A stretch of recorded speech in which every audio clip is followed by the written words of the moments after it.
Do you believe a bride can destroy her own wedding? Celine Hartwell did exactly that. Not out of anger, but because she heard the truth.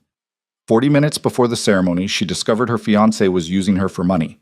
No tears, no hesitation, only revenge. She walked down that aisle like a weapon. What happened next changed everything. Stay with me until the end of this story, hit that like button, and comment what city you're watching from so I can see how far this tale has traveled. Because what Celine did that day, most people wouldn't have the spine for it. The bridal suite smelled like expensive flowers and lies. Celine Hartwell stood in front of a full-length mirror, staring at a wedding gown she hadn't touched in 20 minutes. White silk, hand-beaded lace, a train that cost more than most people's cars. It hung on a padded hanger like evidence of a crime she was about to commit against herself.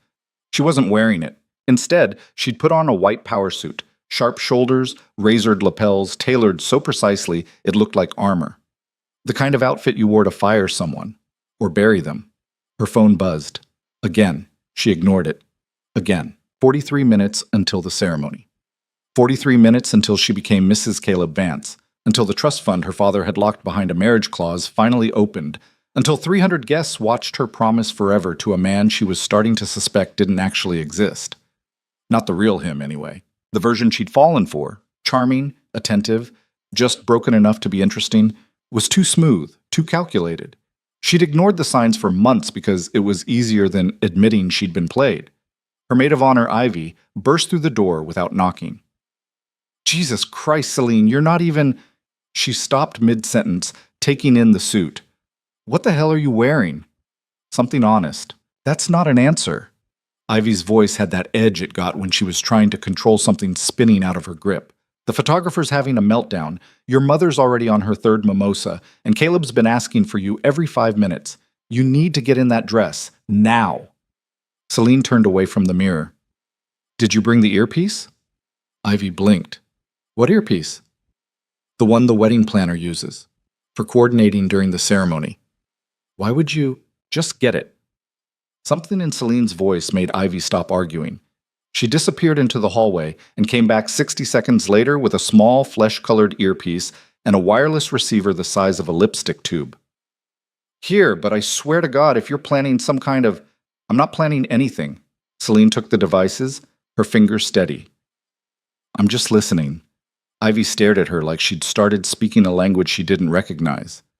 You're scaring me. Good. You should be scared. I am. Then don't do this. Whatever this is.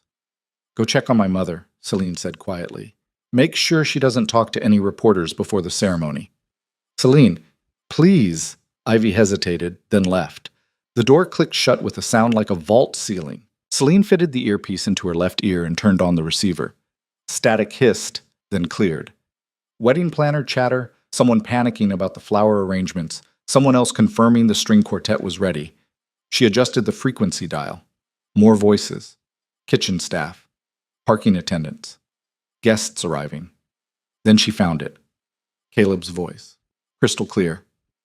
Just need to keep her calm until midnight. After that, it doesn't matter. Celine's hand froze on the dial. Another voice. Male. Unfamiliar. And if she figures it out before then? She won't. Caleb's laugh was soft, casual, like he was discussing the weather. Celine's not stupid, but she's emotional. That's the leverage. She wants to believe in this so badly she'll ignore every red flag I've waved in her face for the past year. Her breath stopped. You sure about that? The other man asked. Because if this falls apart, it won't. Trust fund activates at midnight on our wedding day. 15 million transfers into our joint account. I wait exactly 90 days. The legal minimum to avoid suspicion, then file for divorce. No fault. Quick. Clean. And her? She keeps whatever she wants. The house, the cars. I don't give a shit. I'm walking away with 7 million minimum after the split. More if I play the settlement right. Celine's knees felt like water. The unfamiliar voice again. You're a cold son of a bitch, Vance. I'm practical. There's a difference. Papers rustled. This was never about her. It was always about the trust. Her father was smart enough to lock it behind a marriage requirement, but not smart enough to specify what kind of marriage.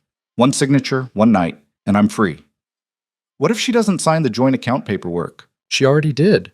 3 weeks ago. I told her it was for our future. She cried when she signed it. Actually cried. That laugh again, softer, crueler. God, she made this so easy. The receiver slipped through Celine's fingers. It hit the carpet without making a sound. She stood there, frozen, her reflection staring back at her from the mirror. The suit suddenly made perfect sense.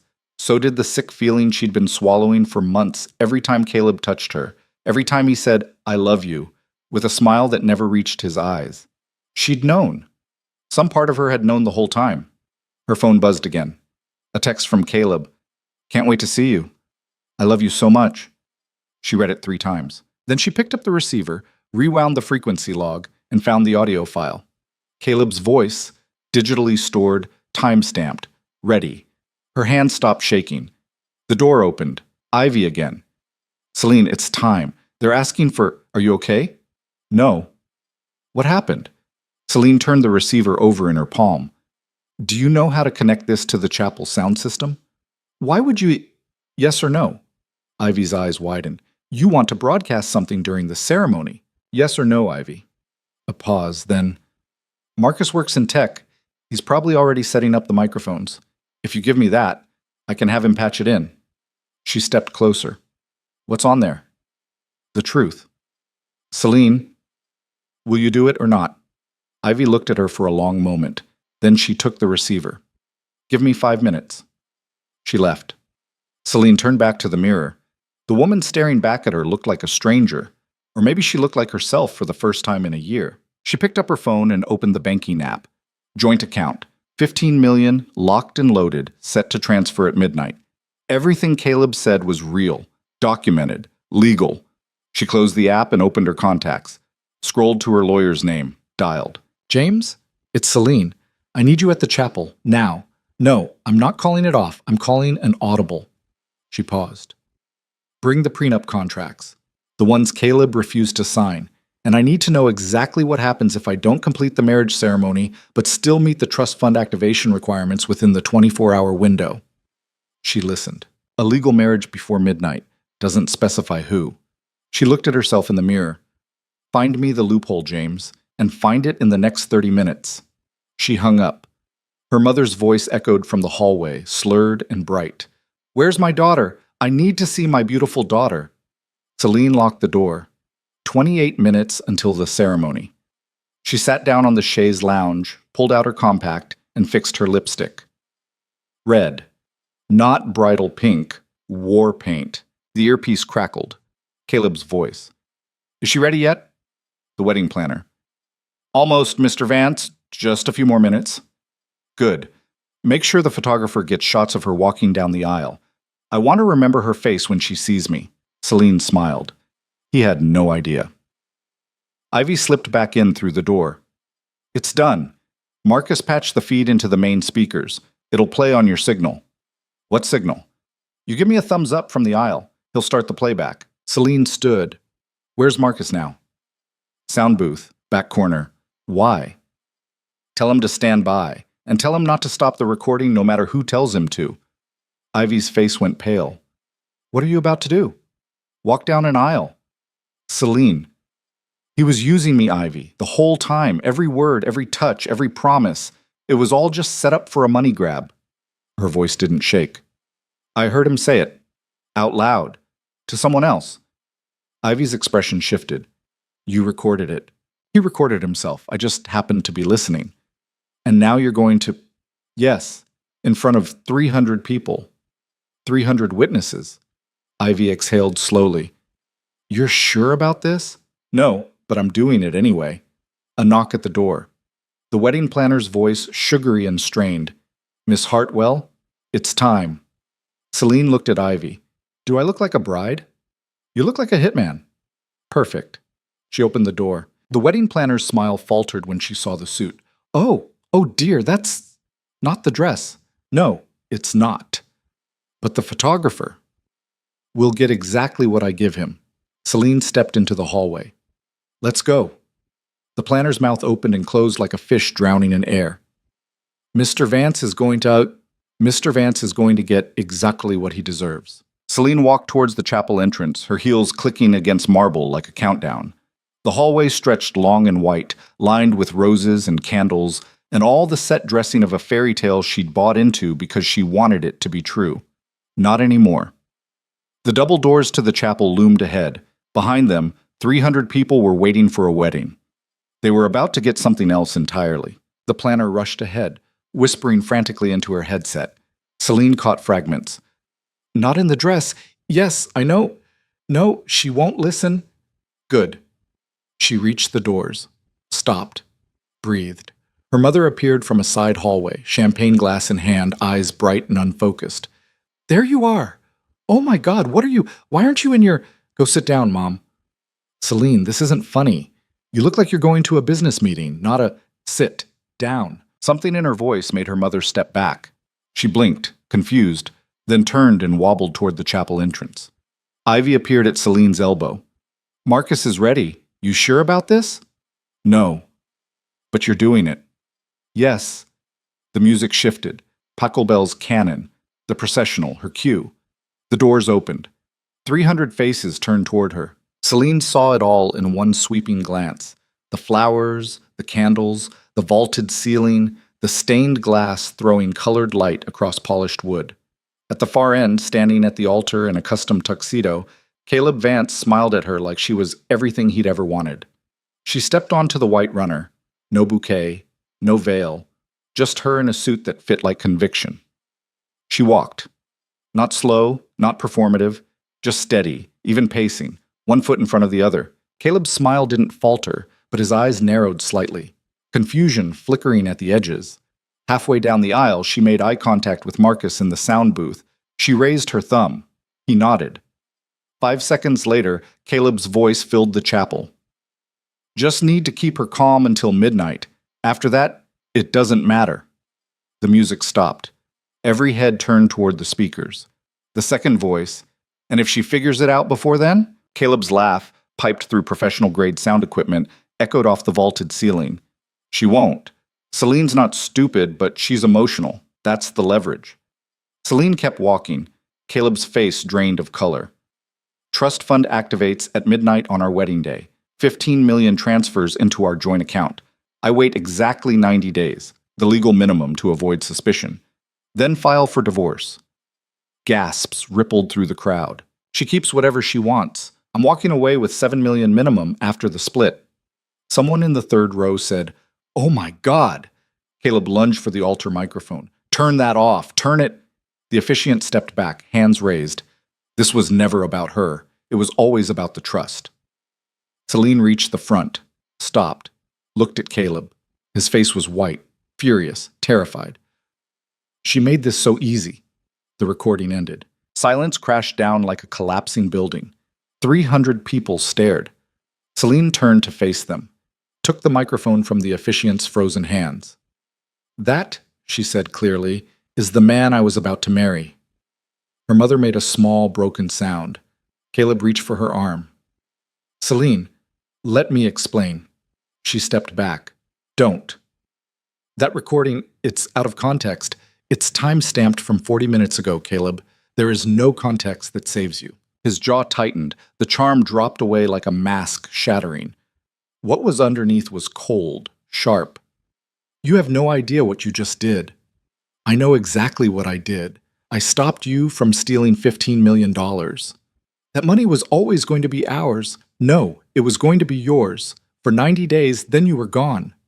Someone in the crowd whispered, Jesus Christ. Caleb's best man, standing awkwardly at the altar, cleared his throat. Maybe we should take this somewhere private? No, Celine's voice carried. We're doing this here, in front of everyone, because I want witnesses. Caleb's lawyer, seated in the second row, already pulling out his phone, stood up. Miss Hartwell, I strongly advise you not to... Advise your client to shut his mouth before I play the recording again. The lawyer sat down. Celine turned back to Caleb. I'm ending this engagement, publicly, permanently, and I'm keeping every dollar you thought you were going to take. His face twisted. You can't access the trust without getting married. Your father made sure of that. You need a husband by midnight or you lose everything. I know. Then you just screwed yourself. He stepped closer, voice dropping to a hiss. You think you're so smart? You just burned the only option you had. That money's gone, Celine, and you did it to yourself. She smiled. It was not a kind smile. I still have 11 hours, she said. Plenty of time to find someone who isn't you. The crowd erupted in whispers. Caleb laughed. It sounded like something breaking. You're not serious. I'm getting married tonight, just not to you. To who? You think someone's just going to... I will. The voice came from the back of the chapel. Every head turned. A man stood in the last row. Tall, dark hair, sharp suit. He hadn't been there during the processional. Or maybe he had, and nobody noticed him until he wanted to be noticed. Celine didn't recognize him, but Caleb did. His face went from white to gray. No, Caleb whispered. No, you can't. The man walked down the aisle, slow, controlled, like he owned every inch of ground he stepped on. He stopped next to Celine, looked at her for the first time. His eyes were dark, unreadable, and absolutely certain. My name is Darius Kwan, he said quietly, and I'll marry you tonight. Celine stared at him. Why? Because he... Darius tilted his head toward Caleb. Owes me $8 million, and marrying you just became the fastest way to collect. The chapel went dead silent. Caleb's face contorted. You son of a... Careful. Darius's voice didn't rise. Didn't need to. You're already underwater. Don't make it worse. Celine looked between them. What is he talking about? Your ex-fiancé took out several high-interest loans to fund a lifestyle he couldn't afford, Darius said. He planned to use your trust fund to pay me back. Now that's not happening. He looked at her directly. But if you marry me instead, I can legally restructure his debt in ways that make his life very uncomfortable. And you keep your inheritance. That's extortion, Caleb snarled. No, it's business. Darius turned back to Celine. I'm offering you a legal solution, a contract marriage. You get access to your trust. I get leverage over him. We both walk away with what we need. Celine's mind spun. You want to marry me for revenge. I want to marry you for $8 million and the satisfaction of watching him lose everything he tried to steal. Darius's expression didn't change. You want to marry me because it's the only move you have left that doesn't end with you broke and him laughing. She should say no. She should walk away from all of it, the chapel, the money, the insanity of marrying a complete stranger, just to spite a man who tried to destroy her. But Caleb was staring at her with pure hatred now, all pretense gone, and she realized something. She didn't want to walk away. She wanted to burn him to the ground. Do you have a marriage license? She asked Darius. I can have one in 20 minutes. Prenup? Already drafted. My lawyer's outside. She looked at him. Really looked. He wasn't handsome in a conventional way. Too sharp. Too controlled. But there was something honest in the coldness. He wasn't pretending to care about her. He wasn't pretending at all. That was more than Caleb had ever given her. 1 year, she said. Contract marriage. Separate finances except for the trust fund clause. After 1 year, clean divorce. No drama. Agreed. I'm keeping the house. I don't want your house. And you stay out of my business unless it affects your debt collection. Fair. She held out her hand. Then we have a deal, Mr. Kwan. He shook it. His grip was firm, professional, and somehow terrifying. Caleb exploded. This is insane. You can't just... You don't even know him. I know enough. Celine turned to the officiant, who looked like he was watching a car crash in slow motion. Can you legally marry us right now if we have the license? The officiant's mouth opened, closed. Yes, technically, but then we'll be back in 30 minutes. She looked at Darius. Get the license. I'll handle the prenup. He nodded and walked toward the exit. Celine turned to face the crowd. 300 stunned faces stared back at her. There will be a wedding tonight, she said into the microphone. Just not the one you expected. If you'd like to stay, the bar is open. If not, I understand. Nobody moved. Her mother stood up, swaying slightly. Celine Margaret Hartwell, you cannot marry a stranger. Watch me. She handed the microphone back to the officiant and walked down the aisle. Caleb grabbed her arm as she passed. You're making the biggest mistake of your life. She looked at his hand on her sleeve, then at his face. No, she said quietly. The biggest mistake was believing you. She pulled free and kept walking. Behind her, the chapel erupted in chaos. She didn't look back. Celine made it to the bridal suite before her hands started shaking. She locked the door, leaned against it, and let out a breath that felt like it had been trapped in her chest for the past hour. The adrenaline was wearing off. Reality was setting in. She'd just agreed to marry a complete stranger, a stranger who'd appeared out of nowhere, who knew exactly how much Caleb owed, who'd watched the entire spectacle unfold and saw an opportunity. Her phone buzzed. James, her lawyer. "Tell me you didn't just do what I think you did," he said when she answered. "I did." "Celine, is it legal?" A pause. "If he has a valid marriage license and you both consent, yes. But this is insane. You don't know this man. You don't know what he wants." "He told me what he wants. Leverage over Caleb." "And you believe him?" She looked at herself in the mirror. The suit was still perfect. She looked like she'd just walked out of a hostile takeover, not a wedding gone nuclear. "I believe him more than I believed Caleb." James sighed. "I'm coming up. Don't sign anything until I review it." He hung up. Celine sat down on the chaise lounge and pulled off her heels. Her feet ached. Everything ached. She'd been running on fury for the past hour, and now that it was quiet, the exhaustion hit like a freight train. A knock at the door. "It's me," Ivy said. "Let me in." Celine unlocked it. Ivy slipped inside, her face pale. "The chapel is a war zone. Caleb's screaming at anyone who'll listen. Your mother's crying in the front row, and half the guests are filming this on their phones. Let them." "Celine, this is going to be everywhere by tomorrow. Society pages, gossip blogs, probably the actual news." "Good. Let everyone see what he was trying to do." Ivy sat down next to her. "Who the hell is Darius Kwan?" "I have no idea." "And you're marrying him?" "Apparently." Ivy stared at her. "You've lost your mind." "Probably. This isn't a joke." "I know." Celine looked at her hands. They'd stopped shaking. Caleb was going to take everything. The trust, the money, probably the house.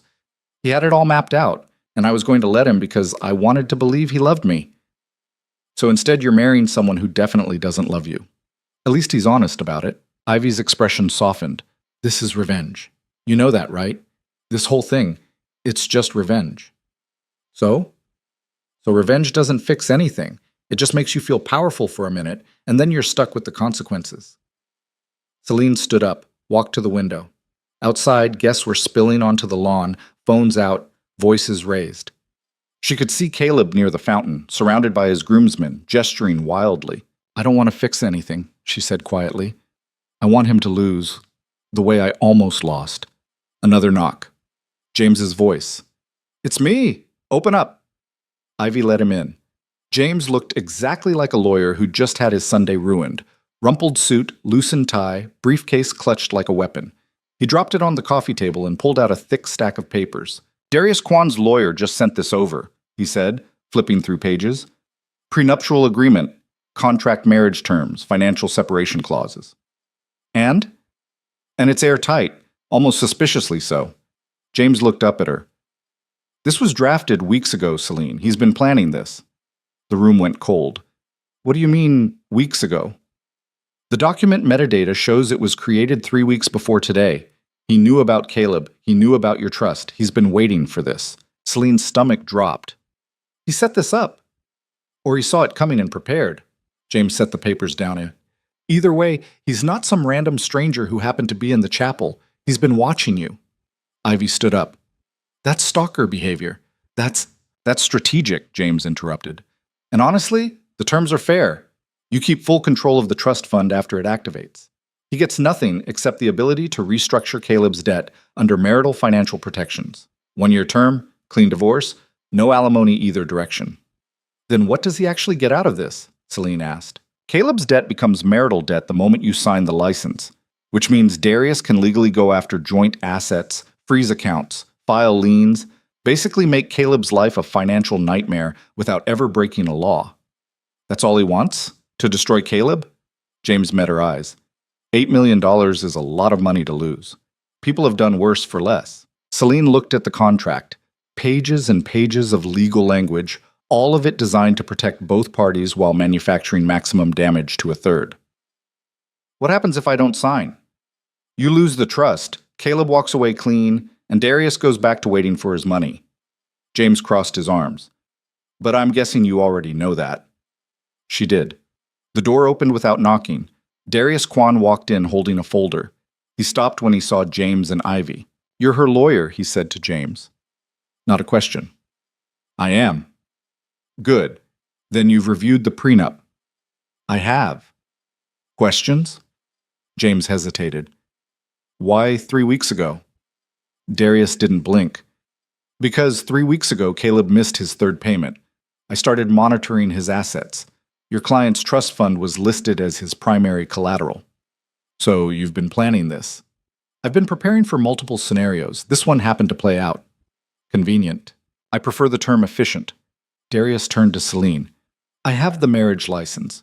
We can file it tonight and complete the ceremony within the hour. Or you can walk away. Your choice. His voice was flat, professional, like he was offering her a business proposal, not a marriage. Celine looked at him, really looked. He was probably late 30s, maybe early 40s. Tailored suit, expensive watch, haircut with surgical precision. Everything about him screamed control. No wasted movement, no unnecessary emotion. What happens after tonight? She asked. You go to your home. I go to mine. We maintain separate lives. In 1 year, we file for divorce. Simple. And Caleb? I destroy him financially, legally, thoroughly. No hesitation, no satisfaction, just fact. You hate him that much? I don't hate him at all. I just want my money back, and I want to make sure he never borrows from me again. Ivy made a small sound. That's sociopathic. Darius looked at her. That's business. This isn't business. This is a marriage. No, this is a contract that happens to use marriage as a legal vehicle. There's a difference. Celine felt something shift in her chest. Caleb had pretended to love her while planning to rob her. Darius wasn't pretending anything. He wanted revenge. She wanted protection. It was transactional, clear, honest. I need one thing, she said. Darius waited. I need to know you're not going to try to control me. My money, my choices, my life. You get your revenge on Caleb, but I'm not becoming anyone's property in the process. He nodded once. Agreed. I have no interest in controlling you. Then we have a deal. James made a strangled sound. Celine, draw up the final documents. I'll sign them before the ceremony. You're making a massive mistake. Probably, but it's my mistake to make. She looked at Darius. 1 hour. I need to change and deal with my mother. I'll be at the altar. He turned and left without another word. The door closed. Ivy grabbed Celine's arm. You can't be serious. I'm completely serious. You don't know him. You don't know what he's capable of. I know what Caleb's capable of. And I know I'd rather deal with someone who tells me the truth, even if it's ugly. James started packing up the contracts. I'll have everything ready in 30 minutes. But for the record, I think this is the worst decision you've ever made. Noted. He left. Ivy stayed. What are you really doing? She asked quietly. Celine sat down and pulled the wedding gown off its hanger, looked at it. All that silk and lace and bullshit hope. I'm surviving, she said. That's all. She stood up and started taking off the suit jacket. Ivy watched her. You're going to wear the dress? No, but I'm going to burn it later. Right now I need to look like a bride for the legal paperwork. You've thought this through. I've had a very educational hour. Celine pulled on the gown. It fit perfectly, of course. Caleb had insisted on 6 fittings to make sure every detail was flawless. She wondered now if he'd been thinking about how good she'd look in the photos he planned to use in the divorce proceedings. Ivy zipped her up in silence. Then, Are you scared? Celine looked at herself in the mirror. The dress transformed her, made her look soft, vulnerable. Everything she wasn't feeling. Terrified, she admitted. But I'm more scared of what happens if I don't do this. Caleb can't touch the money if you don't marry anyone. No, but he walks away clean and I lose everything my father built. She turned around. I'm not letting that happen. Ivy's eyes were wet. I just don't want you to regret this. I already regret trusting Caleb. At least with Darius, I know exactly what I'm getting. A commotion outside. Raised voices. Celine walked to the window.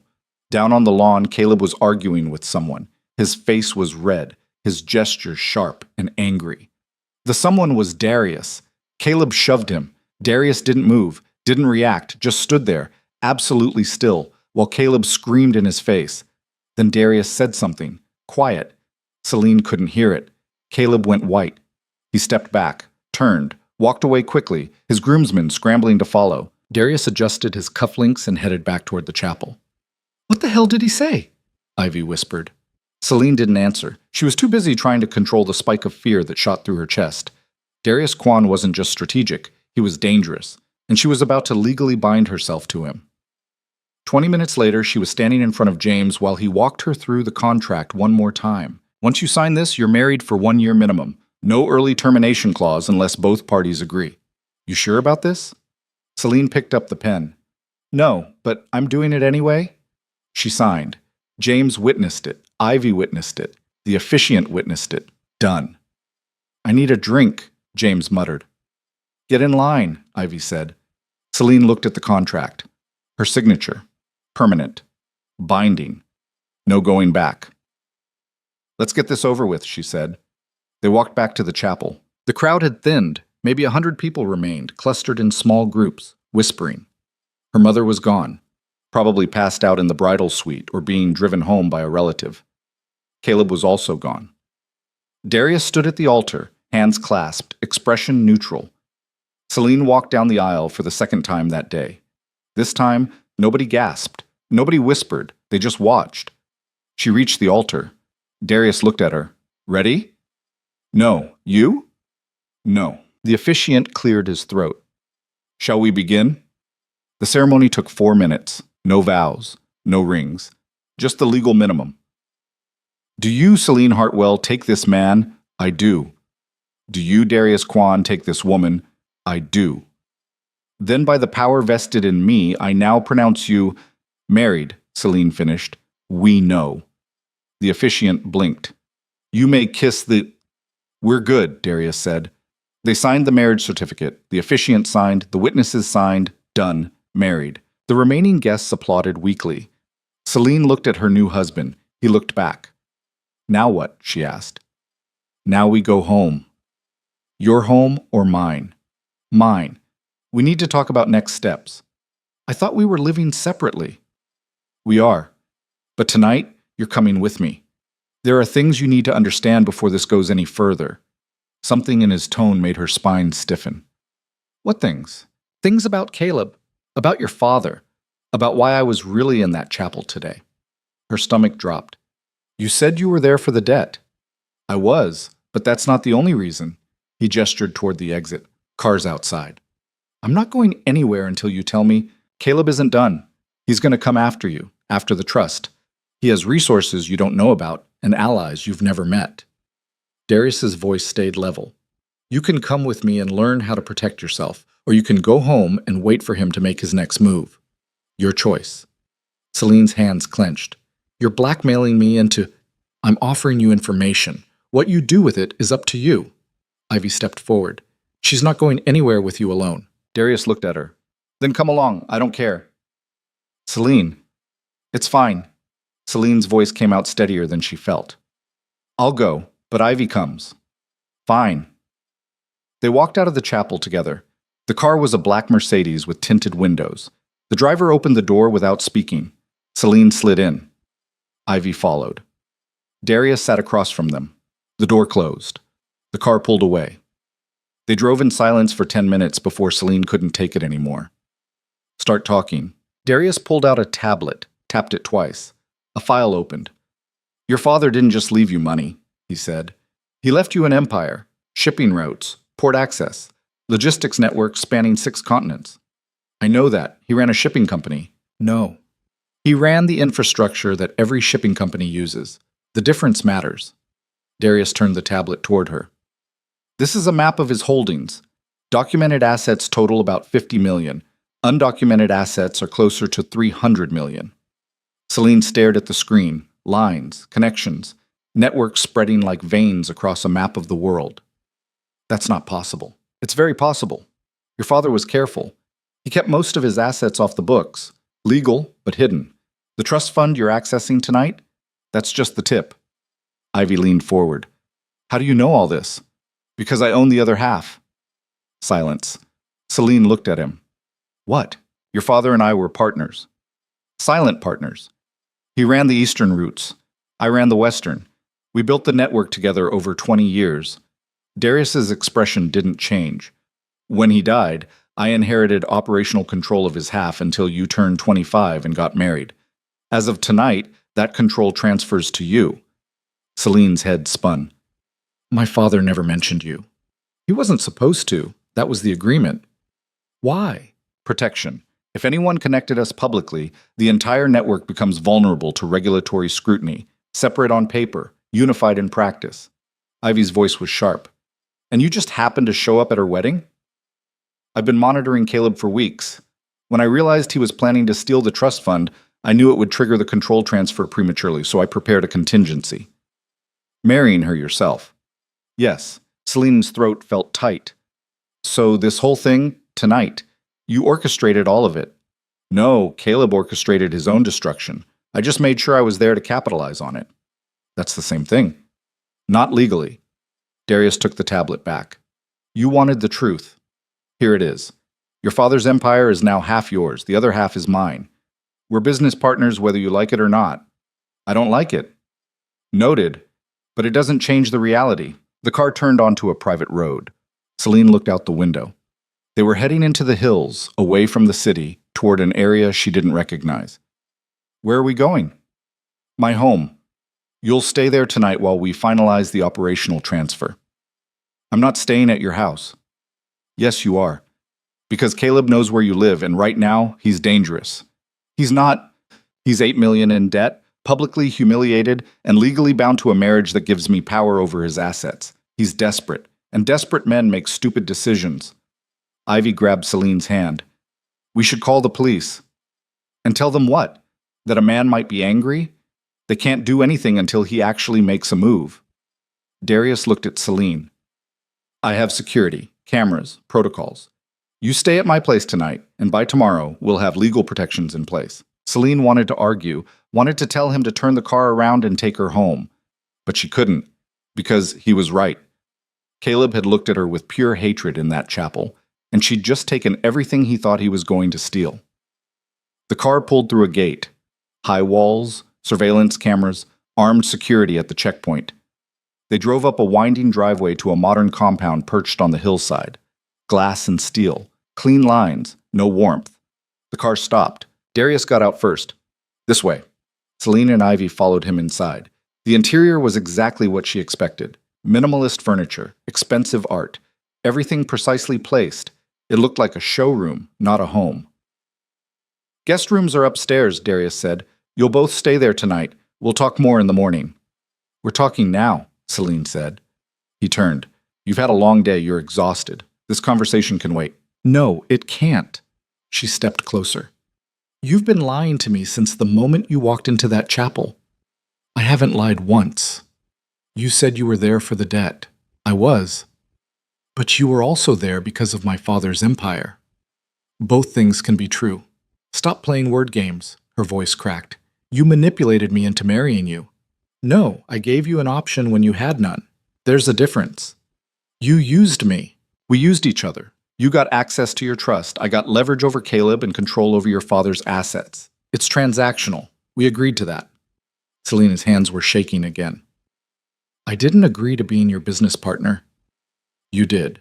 The moment you signed that marriage certificate, Darius's voice stayed level. Your father's will is clear. When you marry, operational control transfers to your spouse unless otherwise specified. You didn't specify otherwise, so now it's mine. The room tilted. That's theft. That's contract law. Ivy grabbed Celine's arm. We're leaving, right now.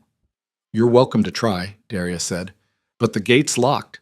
Security won't let you through without my authorization, and it's a 3-mile walk back to the main road. You're holding us hostage. I'm keeping you safe. There's a difference. Celine looked at him. At this stranger she'd married. This man who'd lied by omission, who'd maneuvered her into signing away control of an empire she didn't even know existed. I want a lawyer, she said quietly. You have one. James. He can be here in the morning. I want him here now. It's midnight. He's not coming. Celine pulled out her phone. No signal. She looked at the screen, then at Darius. You're blocking the signal. Security protocol. The compound is shielded. That's illegal. It's private property, and it's for your protection. Ivy's voice was rising. This is kidnapping. You can't just... I can. And I am. Darius walked to the bar, poured himself a drink. You're both free to leave in the morning, but tonight, you stay here, where it's safe, where Caleb can't reach you. He took a sip. Celine stood frozen. She'd walked into a trap. A legal, carefully constructed trap that she'd signed herself into. And now she was standing in a locked compound with a man who owned half of everything her father had built, and who now, through marriage, controlled the other half too. "What do you really want?" she asked. Darius set down his glass. "I want to run the empire your father built, efficiently, profitably, without interference." He looked at her. "You can be part of that, or you can walk away and let me handle it. Your choice. And if I fight you, then we both lose. The network collapses. The assets get seized. Everything your father spent 20 years building gets dismantled by regulators and competitors. You're threatening me. I'm explaining reality." Celine's vision blurred. Exhaustion, fury, fear, all of it crashing down at once. She'd escaped one trap and walked straight into another. Darius finished his drink. "Guest rooms are upstairs, second and third doors on the left. Bathrooms are stocked. If you need anything, there's a call button by the bed." "I need to leave. Tomorrow. Now." "No." He walked past her toward the staircase. Celine grabbed his arm. He stopped, looked at her hand, then at her face. "Let go," he said quietly. "Tell me the truth, all of it, right now, or I swear I will find a way to destroy everything you just described." Something shifted in his expression. Not fear, not respect. Something colder. "Your father didn't die in a car accident," he said. The floor dropped out from under her. "What?" "He was killed, deliberately, because he was about to expose the people using our network to move something they shouldn't have been moving." Celine couldn't breathe. "You're lying." "I wish I was." Darius pulled his arm free. "He came to me 3 days before he died. Told me he'd found evidence of illegal shipments running through our routes. Drugs, weapons, maybe worse. He wanted to shut it down. I told him to wait, to let me handle it quietly. And he didn't wait. He went to the authorities. 2 days later, his car went off a bridge." Darius's voice stayed flat. "I've spent the past 3 years trying to find out who killed him, and I'm close. Very close." Celine's legs gave out. She sat down hard on the couch. Ivy was next to her immediately, arm around her shoulders. "Why didn't you tell me this before?" Celine whispered. "Because you weren't ready, and because I needed to make sure you were protected before I brought you into this." "Protected from what?" "From the people who killed your father. The ones who are still using our network. The ones who will kill you too if they find out you're asking questions." Celine looked up at him. "Caleb, is he—" "No, Caleb's just a parasite. He's not part of this." Darius sat down across from her. "But marrying you gave me legal access to your father's files, his records, everything he'd compiled before he died. That's what I really needed tonight." "So you did use me?" "Yes." No hesitation, no apology, just the truth. Celine laughed. It sounded broken. "My father's dead because he tried to do the right thing. Caleb tried to rob me, and you married me to solve a murder."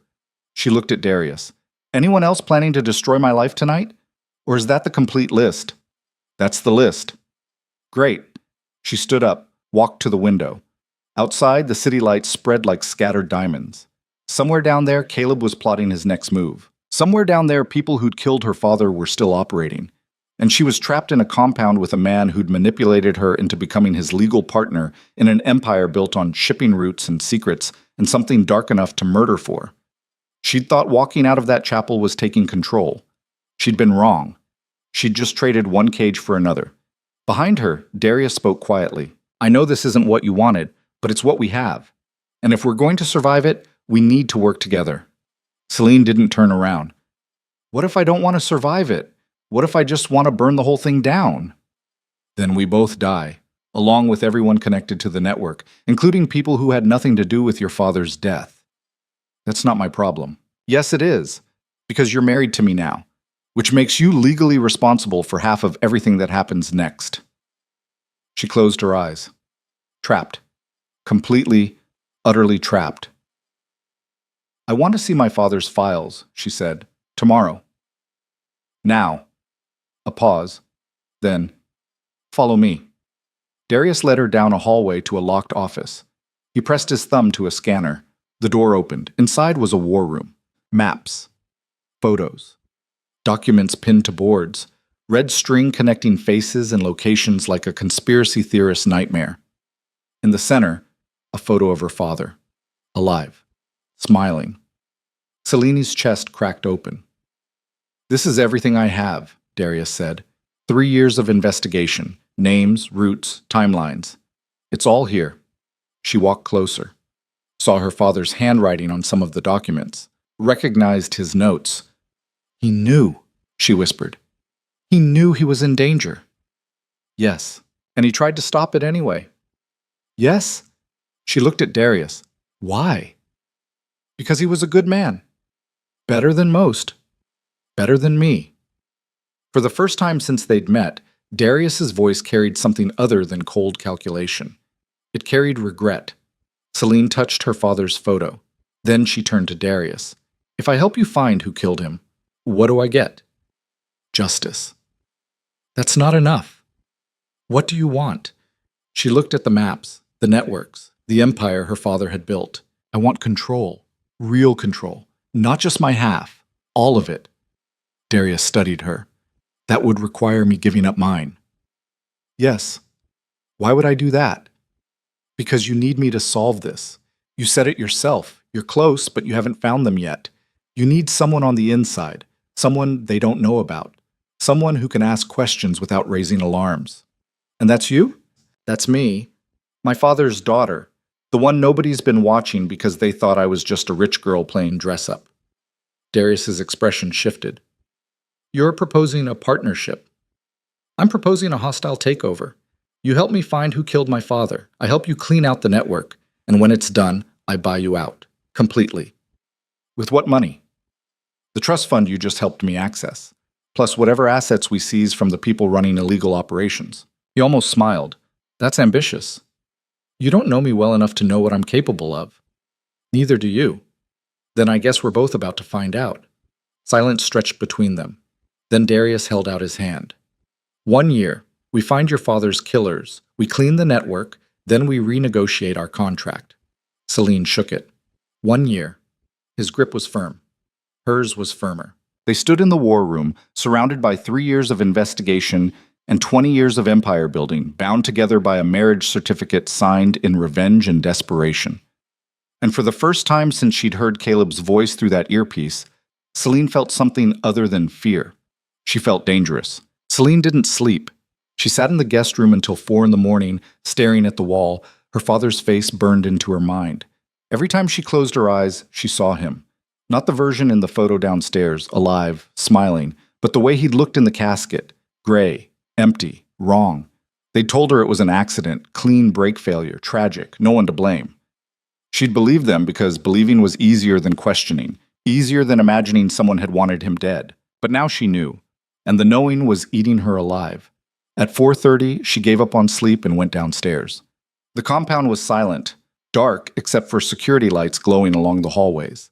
She moved quietly, bare feet on cold tile, until she reached the war room.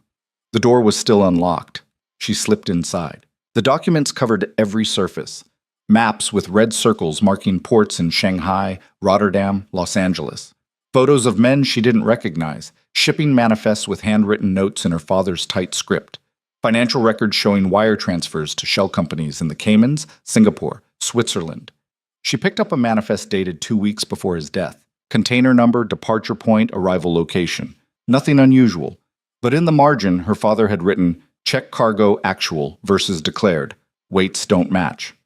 Her hand shook. He'd found something, and they'd killed him for it. "You shouldn't be in here alone." She spun around. Darius stood in the doorway, wearing the same clothes from earlier. He looked like he hadn't slept either.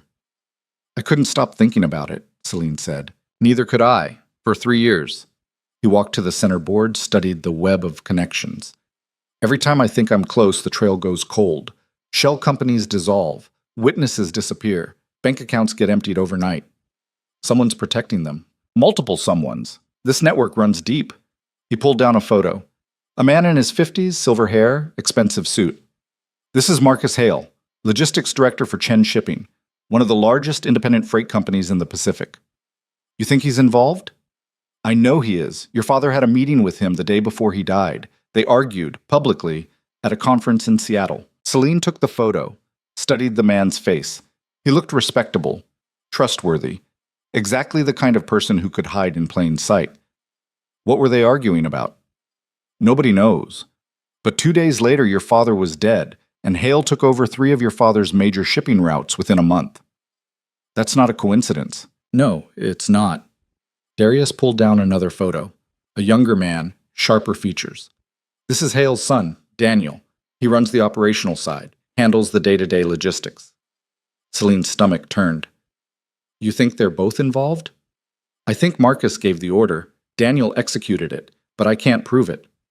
Why not? Because the evidence your father collected disappeared the night he died. Someone cleaned out his office, took his laptop, his files, his phone. Everything. The police ruled it an accident before they even started investigating. Someone made sure of that. Celine set the photo down. Her hands were steady now, cold. Then we find new evidence. How? We get inside Chen Shipping, see what they're moving, where it's going. That's suicide. If they figure out what you're doing, they won't, because they don't know who I am. She turned to face him. You said it yourself. I'm just a rich girl playing dress-up. Nobody's watching me. Darius studied her. You're serious. Completely. This isn't a game. These people killed your father. They'll kill you without hesitation. Then I'll make sure they don't see me coming. Something shifted in his expression. Not approval exactly, recognition. You're not who I thought you were, he said quietly. Neither are you. They stood in the silence of the war room, surrounded by 3 years of failure and 20 years of secrets. Then Darius pulled out his phone. Made a call. Marcus? It's Darius Kwan. I need a meeting. Tomorrow, if possible. A pause. Yes, I'm aware it's short notice, but I have a business proposal I think you'll find interesting. Another pause. Lunch. Pier 17. 1 o'clock. Perfect. He hung up. Celine stared at him. You're meeting with him? The man you think killed my father? We're meeting with him. You're coming as my wife. He'll recognize my name. Not if you use mine. As of yesterday, you're Mrs. Kwan. Legally. Publicly. Darius's voice was flat. Marcus doesn't know about you. He knew your father, but he's never seen you. You were kept out of the business deliberately. Why? Because your father was smart. He knew the less visible you were, the safer you'd be. Celine's throat tightened. Her father had protected her. Even when he knew he was in danger, he'd made sure she stayed invisible. And now she was about to walk straight into the lion's den. What's the play? She asked. Simple. I tell him I'm consolidating shipping routes, that I've acquired new assets through marriage, your father's half of the network. I want to discuss a partnership. And when he realizes those assets give us access to his operations, he won't, not immediately. And by the time he does, we'll have what we need. Which is? Access to his manifests, shipping schedules, anything that shows what he's really moving through those routes. Celine's mind raced. How do we get that information? You do what rich wives do at business lunches. You get bored, excuse yourself to make a phone call, and while you're gone, you access his company's server through the restaurant's Wi-Fi. I don't know how to hack into... You don't need to. I have software that does it for you. He pulled a small device from his pocket. Looked like a USB drive. Plug this into any device connected to Chen Shipping's network. It'll clone their entire database in under 2 minutes. That's illegal. So is killing your father. Celine took the device. It was lighter than she expected. What if I get caught? Then you apologize profusely, claim you grabbed the wrong device by mistake, and I extract you before security gets involved. That's your plan? Apologize and run? That's the contingency. The actual plan is you don't get caught. She looked at him. You've done this before. Several times. And it's worked? I'm still here. Not reassuring, but it was all she had. Fine.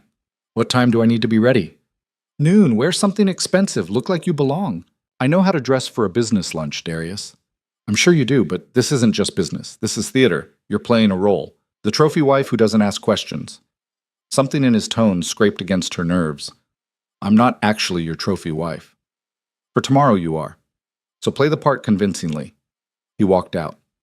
Celine stood alone in the war room, holding a device that could either prove her father was murdered or get her killed trying. She should be terrified. Instead, she felt something else. Focused. At 11 the next morning, Ivy found her in the guest room. You look terrifying, Ivy said. Celine checked herself in the mirror. Black sheath dress, designer heels, minimal jewelry, hair pulled back in a sleek bun. Makeup perfect. She looked exactly like the kind of woman who married for money and didn't care about anything else. That's the point. James called 6 times. He wants to know where you are. Tell him I'm handling something. He thinks Darius kidnapped you. He kind of did. Ivy sat down on the bed. What are you doing, Celine? Something my father would have done. Your father's dead. The words hit like a slap. Celine turned around. That's why I'm doing it. This is insane. You're walking into a meeting with a man who might have killed him. Not might have, did. You don't know that. Yes, I do. Celine's voice was cold. And I'm going to prove it. Ivy's face crumpled. And then what? You think proving it brings him back? No, but it makes sure the people who did it don't get away with it. At what cost? Whatever it takes. Ivy stood up, walked to the door, stopped. You're not the same person who walked into that bridal suite yesterday. Good. That person was stupid enough to almost marry Caleb. That person was my best friend. Celine met her eyes. I still am. No, you're not. You're turning into something else. Something cold. Ivy's voice cracked. And I'm scared I'm going to lose you completely. Then she left. The door closed with a soft click. Celine stood alone, staring at her reflection. Ivy was right. She wasn't the same person. She was something harder, sharper, and she didn't hate it. Darius knocked at noon exactly. Ready?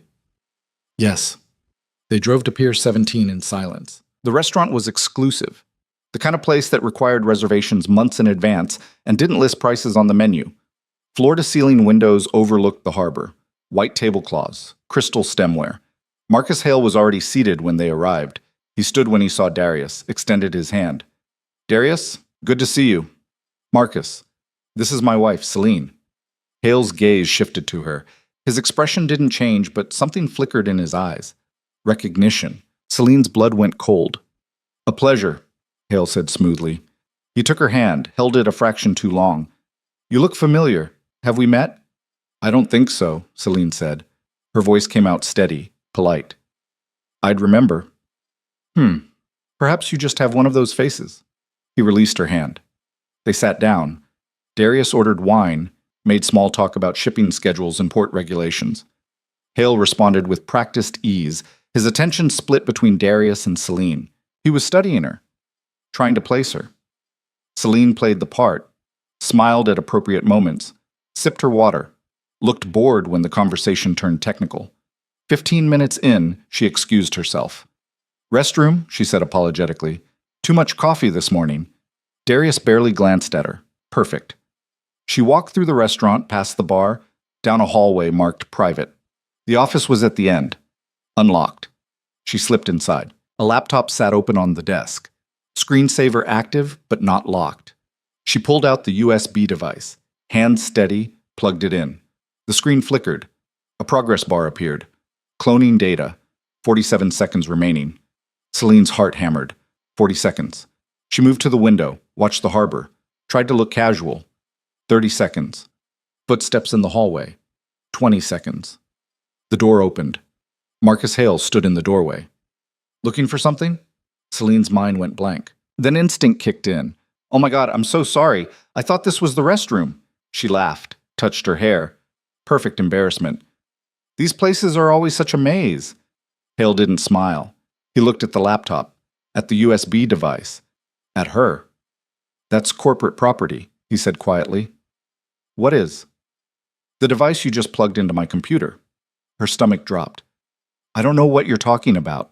Yes, you do. He stepped inside, closed the door. You're Robert Hartwell's daughter. The world tilted. I knew I recognized you. You have his eyes. Hale walked closer. Does Darius know who you really are, or did you lie to him too? Celine backed up, hit the desk. I'm not lying. Then why are you stealing my data? I'm not... Stop. His voice was soft, dangerous. I'm going to give you one chance to tell me the truth. Why are you here? The progress bar hit 100%. The device beeped softly.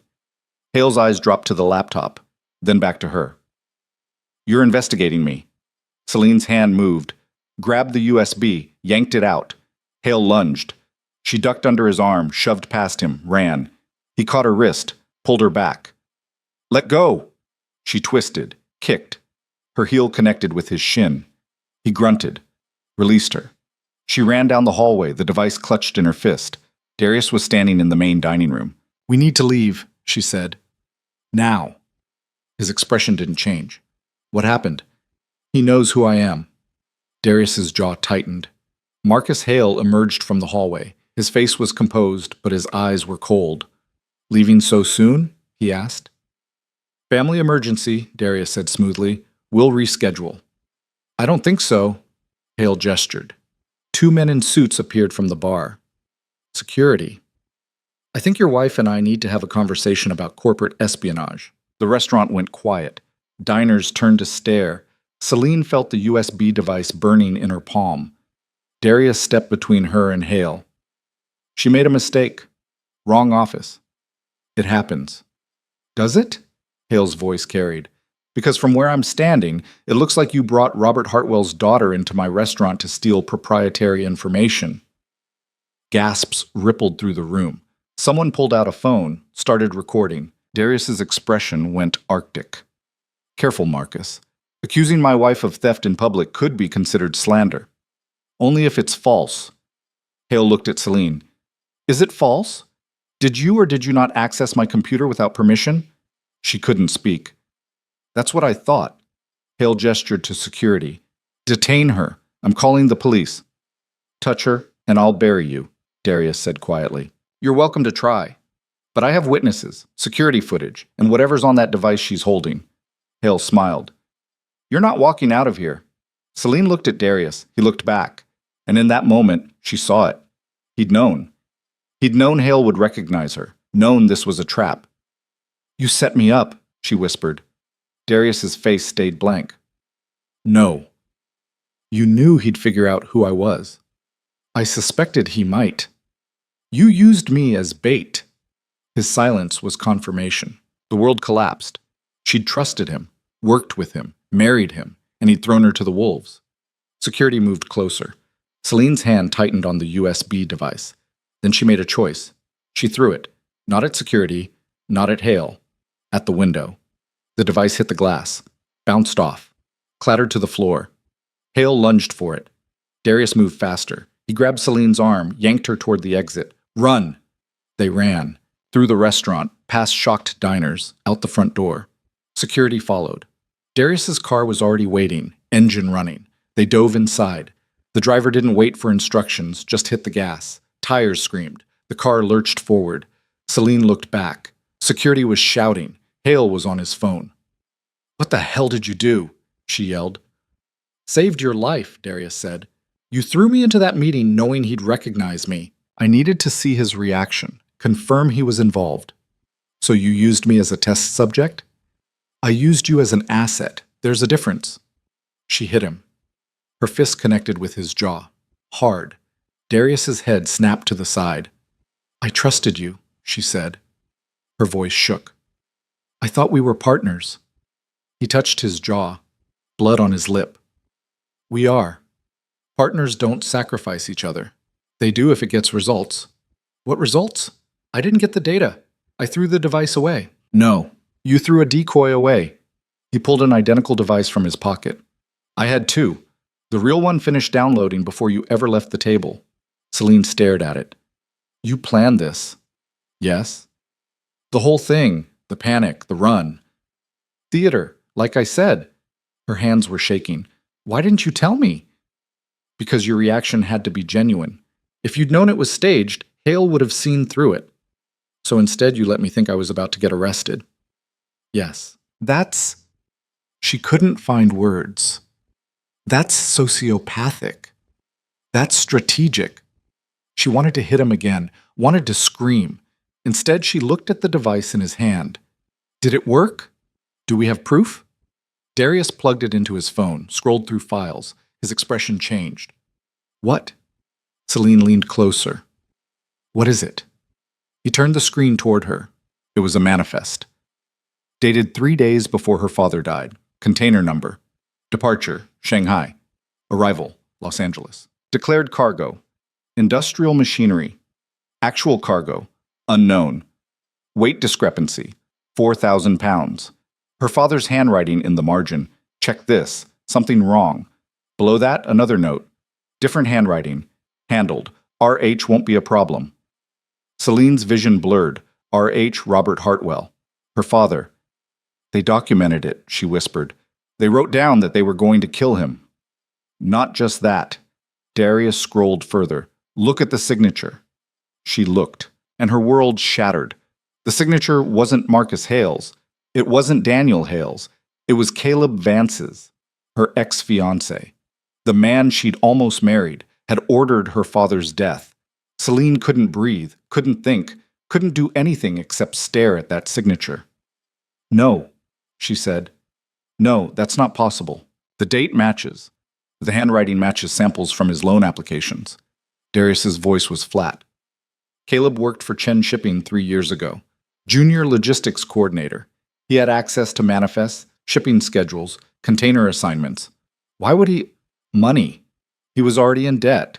Marcus Hale needed someone expendable to handle the problem. Caleb volunteered. Celine's chest felt like it was collapsing. Caleb had killed her father, then spent a year pretending to love her, then tried to steal her inheritance, all of it, every moment, every touch, every lie. He'd been planning it from the beginning. I need to... She opened the car door. Darius grabbed her. What are you doing? I'm going to kill him. No, you're not. Let go of me. Celine, let go! She wrenched free, stumbled out of the car. They were at a red light, traffic all around. She ran, didn't know where, didn't care, just ran. Behind her, Darius shouted her name. She didn't stop. Her heels cracked on the pavement. Her dress tore. She didn't feel it. All she felt was rage. Pure, molten, all-consuming rage. Caleb had murdered her father, and she'd almost let him into her bed. Her life, her future. She'd been so stupid, so blind. She ran until her lungs gave out, collapsed against a building, slid down the wall. Darius found her 3 minutes later. He didn't say anything, just sat down next to her. They stayed like that for a long time. Finally, Celine spoke. I want him destroyed. I know. Not arrested, not sued. Destroyed. Okay. I want to take everything from him, the way he took everything from me. Darius looked at her. Then we'll need to be smart, calculated, patient. I don't want to be patient. I know, but revenge isn't about what you want. It's about what works. Celine closed her eyes. Her father's face floated behind her eyelids. Not the corpse. The man, the one who'd protected her, hidden her, kept her safe even when he knew he was dying. She owed him justice. Not the legal kind, the permanent kind. Tell me what to do, she said. Darius pulled her to her feet. First, we go back to the compound, secure this evidence, make copies, encrypt everything. And then? Then we build a case so airtight that Caleb has nowhere to run, no allies, no escape routes, nothing. How long will that take? Weeks, maybe months. I don't have months? Then we expedite. He looked at her. But you need to understand something. Once we start this, there's no stopping, no backing out. We go all the way, or we don't go at all. Celine met his eyes.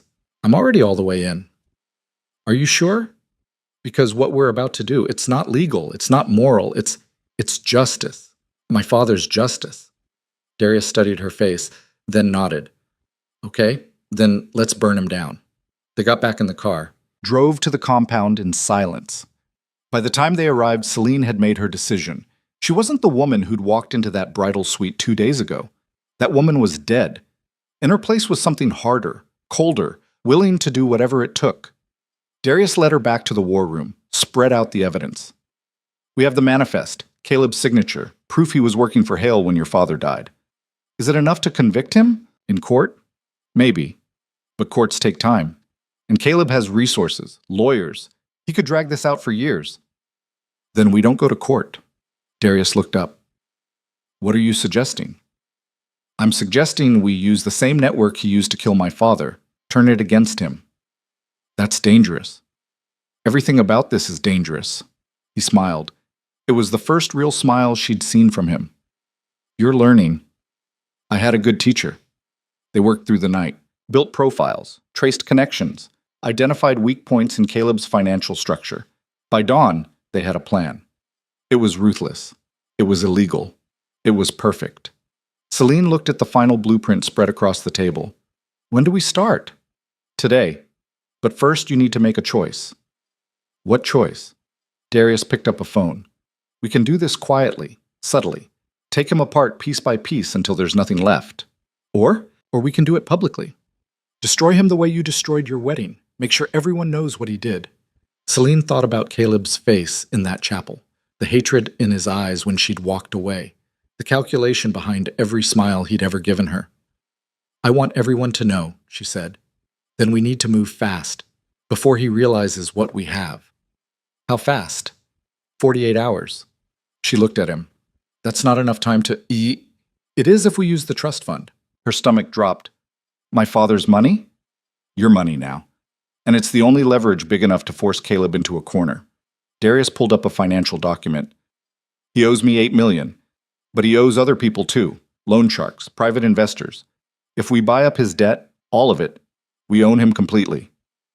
How much would that cost? Approximately $12 million. I only have $15 million in the trust. I know, which means you'll be betting almost everything you have on this working. Celine looked at her father's photo on the wall. He'd built an empire to protect her, and she was about to spend most of it destroying the man who'd killed him. It felt right. Do it, she said. Darius made the calls. By noon, they owned $17 million in debt certificates, all of it tied to Caleb Vance. Celine held the documents in her hands. With these, she could force Caleb into bankruptcy, seize his assets, destroy him financially. But that wasn't enough. She wanted him to suffer the way her father had suffered. She wanted him to know betrayal, to feel it, to drown in it. There's one more thing we need, she said. What? A confession. Darius looked at her. He'll never confess. Not voluntarily. Then we make him think he's safe, that he won. How? Celine smiled. It felt like something breaking inside her. We give him exactly what he wanted. Me. Darius's expression shifted. You want to meet with him? Yes. Alone? Yes. That's suicide. No, it's bait, and he'll take it because he thinks I'm weak, emotional, stupid. Her voice went cold. Let him keep thinking that, right up until I destroy him. Darius studied her for a long moment. Then he pulled out his phone. I'll set it up, but you wear a wire, and I'm 1 block away the entire time. Fine. And if anything goes wrong, anything, you get out, immediately. Agreed. He made the call. 20 minutes later, it was done. Caleb had agreed to meet her. Tonight. At a hotel bar downtown. Neutral territory. Public enough to feel safe. Private enough to talk. Celine looked at herself in the mirror. 48 hours ago, she'd been a bride. Now she was a weapon. And tonight, she was going to point herself at the man who'd murdered her father. One way or another, this ended. She just had to make sure she survived long enough to see him fall. Darius appeared behind her reflection. Last chance to back out. I'm not backing out. He's dangerous, Celine. If he suspects what you're doing, he won't. How can you be sure? She met his eyes in the mirror. Because I'm going to give him exactly what he expects. A broken woman begging for answers, someone he can manipulate. She turned around. And while he's busy feeling superior, I'm going to record every word he says. Darius handed her a small device. Looked like an expensive pen. Voice activated. Records for 6 hours. Keep it in your purse. She took it. What if he searches me? Then you abort. Walk away. And if I can't? His jaw tightened. Then I come in, and we deal with the consequences. Celine slipped the pen into her clutch. Looked at the clock. 6 hours until the meeting. 6 hours to prepare. To armor herself. To become exactly the kind of victim Caleb would never suspect was hunting him. I'm ready, she said. Darius looked at her, and for the first time since they'd met, she saw something like respect in his eyes. No, he said quietly, but you will be. They spent the next 6 hours planning every detail. What she'd say, how she'd react, where she'd sit, how to steer the conversation toward her father without seeming suspicious. By the time they finished, Celine felt like she'd rehearsed a play. Every line, every gesture, every breath, all of it calculated, all of it designed to make Caleb feel powerful, while she quietly built his cage. At 11:45, the car dropped her at the hotel. Darius stayed in the vehicle, 1 block away, listening. Celine walked into the bar alone. Caleb was already there, sitting in a corner booth. Expensive suit, confident smile. He stood when he saw her. "Celine, you look beautiful." She wanted to vomit. Instead, she smiled, sat down across from him, and began the performance of her life. "Thank you for meeting me," she said softly. "I know things ended badly." That's an understatement. His smile didn't reach his eyes. "You humiliated me in front of 300 people." "I know, I'm sorry." He blinked. "You're apologizing?" "I overreacted. I was emotional, scared." She looked down at her hands. "Marrying Darius was a mistake." Caleb leaned forward. "Is he mistreating you?" "No, but he's not you." She met his eyes, held his gaze. "I miss you, Caleb." Hook, line, sinker. His expression softened. "I miss you too. Do you think—" She hesitated. "Perfect. Do you think we could try again? Start over?" Caleb reached across the table, took her hand. "I'd like that." Celine smiled and activated the recording device in her purse. Now all she had to do was get him talking. About her father, about the shipping containers, about murder. She had 6 hours of recording time, and a lifetime of rage to fuel every word. "Tell me something," she said quietly. "Did you ever really love me? Or was it always about the money?" Caleb's smile widened. "Does it matter?" "It does to me." He squeezed her hand, and then he started talking, and Celine listened, recorded every word, every confession, every piece of evidence she needed to bury him. By the time he finished, she had everything, more than everything. She had him, completely. Caleb leaned back, satisfied. "So, what do you say? Give us another chance?" Celine looked at him, at the man who'd murdered her father, who'd tried to steal her future, who'd just confessed to all of it because he thought she was too weak to use it against him. "No," she said. His smile faltered. "What?" "I said no." She pulled her hand away. "I'm not giving you another chance. I'm destroying you." Understanding hit his face. "You recorded this. Every word." He lunged across the table, grabbed her wrist. "Give me that device." The bar erupted. Darius appeared out of nowhere, grabbed Caleb, slammed him against the wall. "Touch her again and I'll break every bone in your hand." Caleb struggled. "This is assault. This is justice." Darius released him, stepped back. Caleb straightened his jacket. His face was red, furious. "You have no idea what you just did." "I know exactly what I did." Celine stood. "I have your confession, your signature on the manifest, proof you killed my father. And by tomorrow morning, every law enforcement agency in the country will have copies. You can't prove anything. Yes, I can, because you're stupid and arrogant, and you just told me everything thinking I was too broken to fight back." Caleb's hands clenched. "I'll destroy you for this." "You already tried. It didn't work." She walked to the door. "Enjoy the next 48 hours, Caleb, because after that, you're going to spend the rest of your life in prison, where you belong." She walked out. Darius followed. Behind them, Caleb screamed threats. Celine didn't look back. She made it to the car before her legs gave out. Darius caught her, helped her inside. "You did it," he said. "We did it." "No, this was all you." She looked at the recording device, at the evidence that would end Caleb's life, and started to cry. Not from sadness, from relief. It was over. Her father's killer would face justice, and she had survived becoming exactly what she needed to become to make that happen. Darius didn't say anything, just handed her a handkerchief and drove her back to the compound, where tomorrow they would begin dismantling everything Caleb had built, together, as partners, for real this time. But tonight, Celine let herself feel it, all the grief, all the rage, all the loss. Tomorrow she'd be strong again. Tonight, she was just a daughter who missed her father, and who'd finally made sure his death wouldn't be in vain. The car pulled through the gates. Celine looked at the compound, this strange, cold place that had become something like home, or at least something like safety. Darius helped her inside. "Get some sleep," he said. "Tomorrow's going to be a long day." "What happens tomorrow?" "We take everything we have to the FBI. Let them handle the arrest. And after that?" He looked at her. "After that, we run an empire. Together. The way your father would have wanted." Celine nodded. Went upstairs. collapsed onto the bed.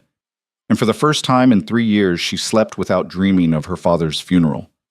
Instead, she dreamed of the future, one where she was no longer anyone's victim, where she controlled her own fate, where she had the power to protect herself, and anyone else who needed it. When she woke, dawn was breaking, and waiting on her nightstand was a message from Darius. FBI arrives at 9 a.m. Caleb will be arrested by noon. It's over. Celine picked up her phone, read the message 3 times, then deleted it, because it wasn't over. Not yet. There was still one more thing she needed to do. One more person who needed to answer for what happened. Marcus Hale, the man who'd given Caleb the order, who'd profited from her father's death, who thought he was untouchable. She got dressed, walked downstairs, found Darius in the war room. "I need one more name," she said. He looked up. "Whose?" "Marcus Hale's partner, the one above him, the one actually running the operation." Darius's expression went carefully blank. "Why?" "Because Caleb was just the weapon. Hale was the trigger, but someone loaded the gun." "Celine, who is it?" He hesitated, and in that hesitation she saw the truth. "You know who it is." "Yes." "Tell me." "I can't." "Why not?" "Because—" He stopped, looked away. "Because you won't believe me." Her stomach dropped. "Darius, who killed my father?" He turned back to her, and in his eyes she saw something that made her blood run cold. "Your mother." The world stopped. "What?" "Your mother. She was the one who ordered it. She was Hale's partner. She's been running half the illegal operations through your father's network for years." Celine couldn't breathe. "That's not— She wouldn't— She would. And she did." Darius pulled out a file, slid it across the table. "I've known for 6 months. I just didn't know how to tell you." Celine opened the file. Financial records. Wire transfers. Photos of her mother meeting with Marcus Hale, with Daniel Hale, with other men Celine didn't recognize. Dates going back a decade. All of it pointing to one conclusion. Her mother had been using her father's empire to traffic drugs, and when he found out, when he threatened to expose her, she'd had him killed. Celine's hands shook. No, this isn't— It's real, all of it. She's my mother. I know." "She wouldn't—" "She did." Celine looked at the photos. Her mother's face, smiling, casual, discussing business with the men who'd murdered her husband. Without guilt, without hesitation, like it was nothing. "I'm going to be sick." She ran to the bathroom, threw up everything in her stomach, collapsed on the floor. Darius appeared in the doorway. "I'm sorry." "Don't." Her voice was raw. "Don't apologize for telling me the truth." "What do you want to do?" Celine looked at him, at this man who'd become her partner, her co-conspirator, her only ally in a world that kept betraying her. "I want to finish this," she said. "All of it. Caleb, Hale, my mother, everyone who touched this. That's going to destroy your family." "I don't have a family anymore. I have enemies who happen to share my blood." Darius offered her his hand. She took it. He pulled her to her feet. "Then let's end this," he said. "Together. Together."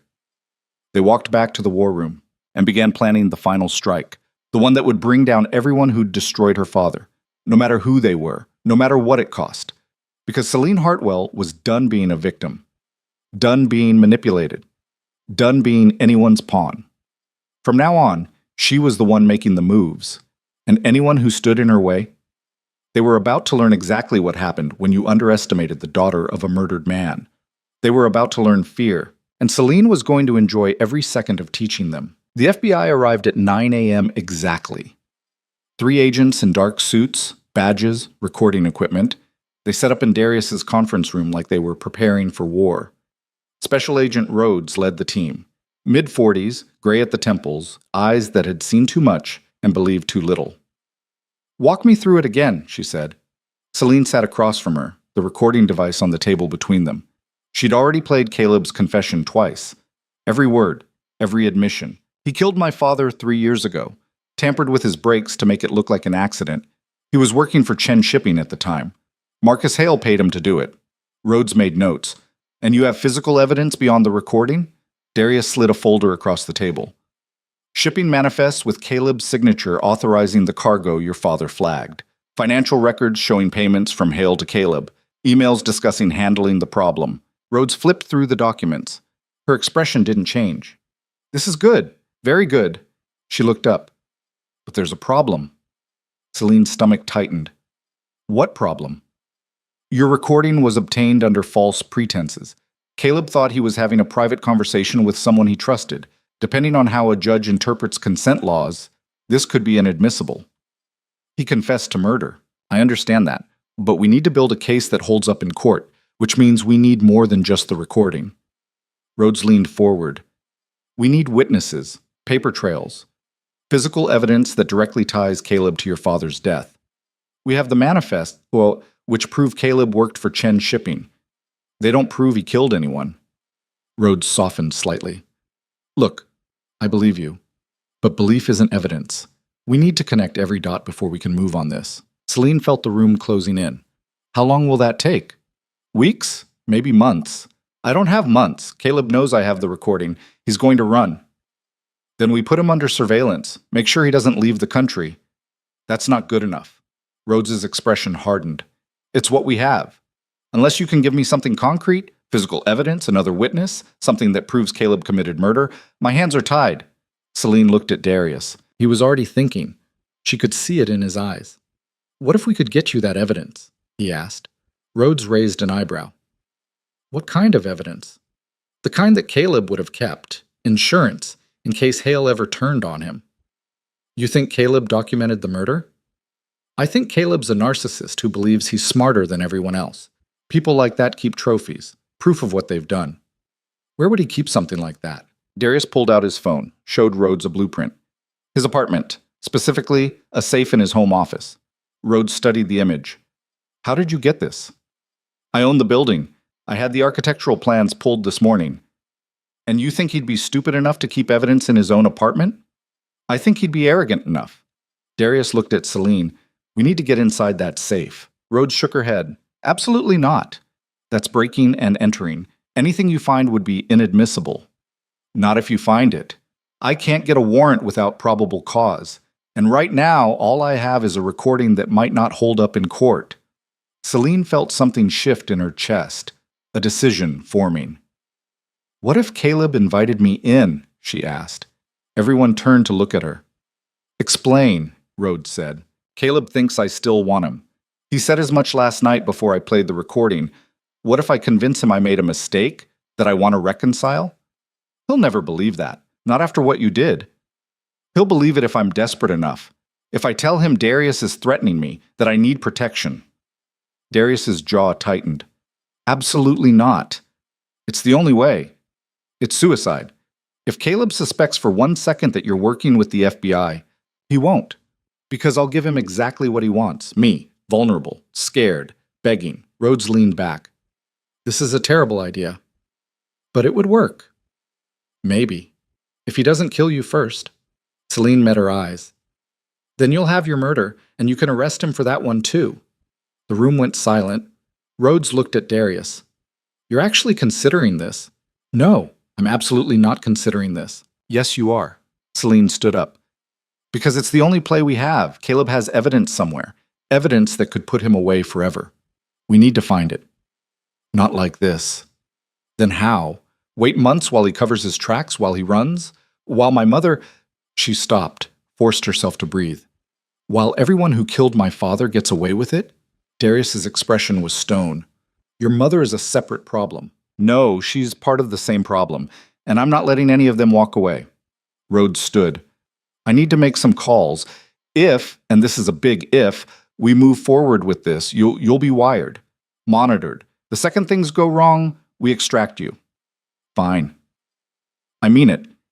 The second you feel unsafe, you say the word and we're through the door. What's the word? Mayday. Simple, clear. Celine nodded. Rhodes gathered her files. I'll be back in 2 hours. Don't do anything stupid before then. She left. The moment the door closed, Darius grabbed Celine's arm. We need to talk. He pulled her into the war room, closed the door. This is insane, he said. I know. Caleb is dangerous. If he realizes what you're doing, I'll be careful. Careful isn't good enough. He's killed before. He'll kill again. Not if the FBI is listening. The FBI can't stop a bullet. Celine pulled her arm free. What else am I supposed to do? Wait? Hope? My father's been dead for 3 years. I'm not waiting anymore. Your father wouldn't want you risking your life for this. My father would want justice, and this is how we get it. Darius ran a hand through his hair. The first time she'd seen him look anything less than completely controlled. You don't have to do this alone. We can find another way. There is no other way. You heard Rhodes. Without physical evidence, this case falls apart. Then we find the evidence ourselves. Break into Caleb's apartment when he's not there. And if we get caught, everything we found gets thrown out. Caleb walks, my mother walks, everyone walks. Better than you dying. Why? The word came out sharp, angry. Why do you care if I die? Darius went very still. Because you're my partner. We're not partners. We're business associates trapped in a contract marriage. That's not true. Isn't it? You married me for leverage. I married you for survival. There's no partnership in that. There is now. Celine looked at him, really looked. His face was tight, controlled, but something in his eyes was different, raw. What are you saying? I'm saying... He stopped, started again. I'm saying I don't want you to die, and not just because it would complicate the business. Her breath caught. Darius, I know, this wasn't supposed to happen. We had rules, separate lives, clean divorce. He looked away. But somewhere between the chapel and tonight, things changed. Changed how? I don't know. I just know that the idea of you walking into Caleb's apartment alone makes me want to tear this building apart. Celine's chest felt tight. She'd spent the past 3 days seeing Darius as a tool, a means to an end, cold, calculating, useful but not human. But standing in front of her now was someone who looked terrified, for her. I have to do this, she said quietly. I know. And I need you to let me. His jaw clenched. I can't protect you if you're in there alone. I don't need you to protect me. I need you to trust me. I do trust you. That's the problem.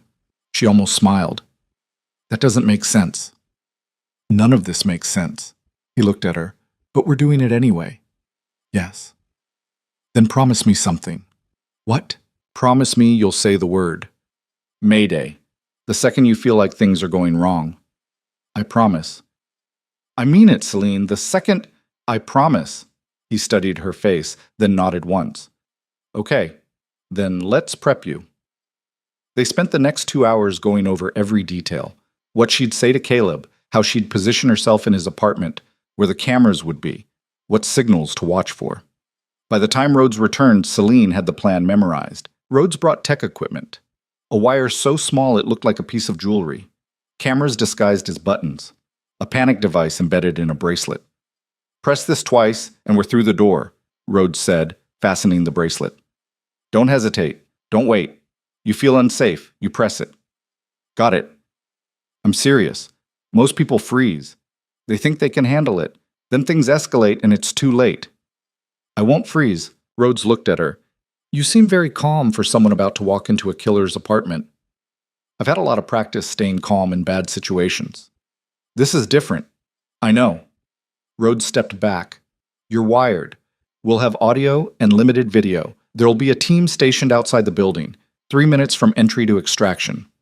3 minutes is a long time. It's the best we can do without tipping him off. Rhodes pulled out her phone. Ready to make the call? Celine's hands were steady as she took her own phone. Dialed Caleb's number. He answered on the second ring. Celine. His voice was cold. I thought I made myself clear last night. I know, I'm sorry, I need to talk to you. We're done talking. Please, Darius, he's threatening me. I made a mistake and now he won't let me leave. Silence. Then, what kind of threats? He says if I don't cooperate with his business plans, he'll freeze my access to the trust fund. Take everything. She let her voice crack slightly. I'm scared, Caleb. I don't know what to do. More silence. She could almost hear him thinking, calculating. Where are you now? In a hotel. I snuck out while he was in a meeting. Which hotel? The Meridian, downtown. Room number? Celine's pulse quickened. Why? Because I want to make sure you're safe. Trap. He was testing her. I'd rather meet you somewhere else. Somewhere he can't find me. A pause. My apartment. 1 hour. Come alone. Okay. And Celine, if you're lying to me again, if this is another setup, it's not. I swear. Then I'll see you in an hour. He hung up. Celine set down the phone. Her hands were shaking now. Rhodes looked at her. You can still back out. No, I can't. Yes, you can. We find another way. There is no other way. We established that. Darius hadn't said anything. He stood by the window, staring out at the city. Celine walked over to him. I'll be fine, she said. He didn't turn around. You don't know that. I know I have to try. Why? Why does it have to be you? Because my father deserves justice, and I'm the only one who can get it for him. Darius finally looked at her. Be careful. I will. I mean it. If anything feels wrong, I'll press the bracelet, I promise. He reached out, touched her face, just for a second, then dropped his hand and walked out. Rhodes cleared her throat. We leave in 30 minutes. Use the time to center yourself. Celine nodded. 30 minutes later, she was in an unmarked FBI van heading downtown. Rhodes sat next to her, checking equipment, testing signals. Audio's clear, video's functional. Backup team is in position. She looked at Celine. Last chance. I'm going in. The van stopped 2 blocks from Caleb's building. We'll be listening the entire time, Rhodes said. Remember, you're there to get him talking, get access to that safe, find evidence, then get out. I remember. And if he tries anything, I press the bracelet. Rhodes handed her an earpiece, smaller than the one she'd used at the wedding. We can communicate through this if needed, but only in emergencies. If Caleb sees you listening to voices, it's over. Celine fitted it into her ear, barely visible. Good luck, Rhodes said. Celine got out of the van, walked the 2 blocks to Caleb's building. Her heart was pounding, sweat forming on her palms. She forced herself to breathe, in through the nose, out through the mouth. The doorman recognized her, smiled. Miss Hartwell, good to see you again. She smiled back. Hi, David. He buzzed her through. She took the elevator to the 15th floor, walked down the hallway to Caleb's apartment, knocked. He opened the door immediately. You came, he said. I said I would. He stepped aside, let her in. The apartment looked the same. Expensive furniture, modern art, everything designed to impress. Caleb closed the door behind her, locked it. Celine's pulse spiked. Drink? He asked. Water's fine. He poured 2 glasses, handed her one. She didn't drink it. So, Caleb said, sitting on the couch, tell me about Darius's threats. Celine sat across from him. Not too close, not too far. He says I signed away control of my father's assets when we got married, that he can freeze my access to everything unless I cooperate. Cooperate how? He wants me to help him expand the shipping network, use my father's contacts, my name. Caleb's expression didn't change. And you don't want to do that. I don't want to be controlled by him or anyone else. Interesting, because 48 hours ago, you seemed pretty determined to destroy me. I was angry, hurt. I overreacted. You recorded our conversation and threatened to give it to the FBI. I know, and I'm sorry. Are you? He leaned forward. Because from where I'm sitting, this feels like another manipulation. Celine met his eyes. I'm not manipulating you. I'm asking for help. Why would I help you after what you did? Because you loved me once, or at least you said you did. I said a lot of things. Were any of them true? Caleb studied her. Some of them. Which ones? He set down his glass. Does it matter? It matters to me. He stood, walked to the window. Celine's hand moved to the bracelet. Ready. You want the truth? Caleb asked. Fine, I'll give you the truth. Her heart hammered. I never loved you, not the way you wanted, but I didn't hate you either. He turned around. You were a means to an end. A very pleasant means, but still just a vehicle to get what I needed. The trust fund. Yes. And my father? His expression went cold. What about him? Did you kill him? Silence. Then Caleb smiled. You're wearing a wire. Celine's blood turned to ice. What? Don't play dumb. It doesn't suit you. He walked toward her, slowly. The FBI contacted me this morning, told me you might try something like this, asked if I'd cooperate with a sting operation. The room spun. You're working with them? I'm working with whoever keeps me out of prison. He stopped in front of her. See, here's the thing about that recording you made. It's inadmissible. My lawyers already confirmed it, which means you have nothing. I have the manifests, the financial records, circumstantial, all of it. I worked for Chen Shipping, so what? That doesn't prove I killed anyone. Celine stood. You confessed. In a conversation I believed was private, coerced confession. Won't hold up. The FBI needs physical evidence, which they don't have, which is why they sent you here. He grabbed her wrist, to trick me into giving them something they can actually use. She yanked free. Don't touch me. Or what? You'll scream? Call for help? Your FBI friends are listening. Let them come. I haven't done anything illegal. Rhodes's voice crackled in her ear. Celine, get out. Now. But Celine didn't move, because she saw it. On Caleb's desk, behind him. A photograph. Her father. Younger, smiling, standing next to Caleb. The photo was dated 5 years ago, 2 years before Caleb claimed to have met Celine. You knew him, she whispered. You knew my father before you met me. Caleb's smile widened. Took you long enough to figure that out. This was planned, all of it, from the beginning. Not all of it. I didn't plan on you being so pretty, or so easy to manipulate. He picked up the photograph. Your father and I worked together for 6 months. He was teaching me the shipping business, mentoring me. Celine felt sick. Then why? Because he found out what I was doing, what Hale was doing, and he threatened to expose all of it. Caleb set the photo down. So I made a choice. Him or me. You killed your mentor. I eliminated a threat. There's a difference. And then you came after me. I came after what he left behind. You were just the key to unlock it. Celine's vision blurred. Everything, every moment, every word. It had all been a lie. Caleb had murdered her father, then spent a year seducing his daughter, planning to rob her. All of it calculated, all of it cold. You're a monster, she whispered. I'm a survivor.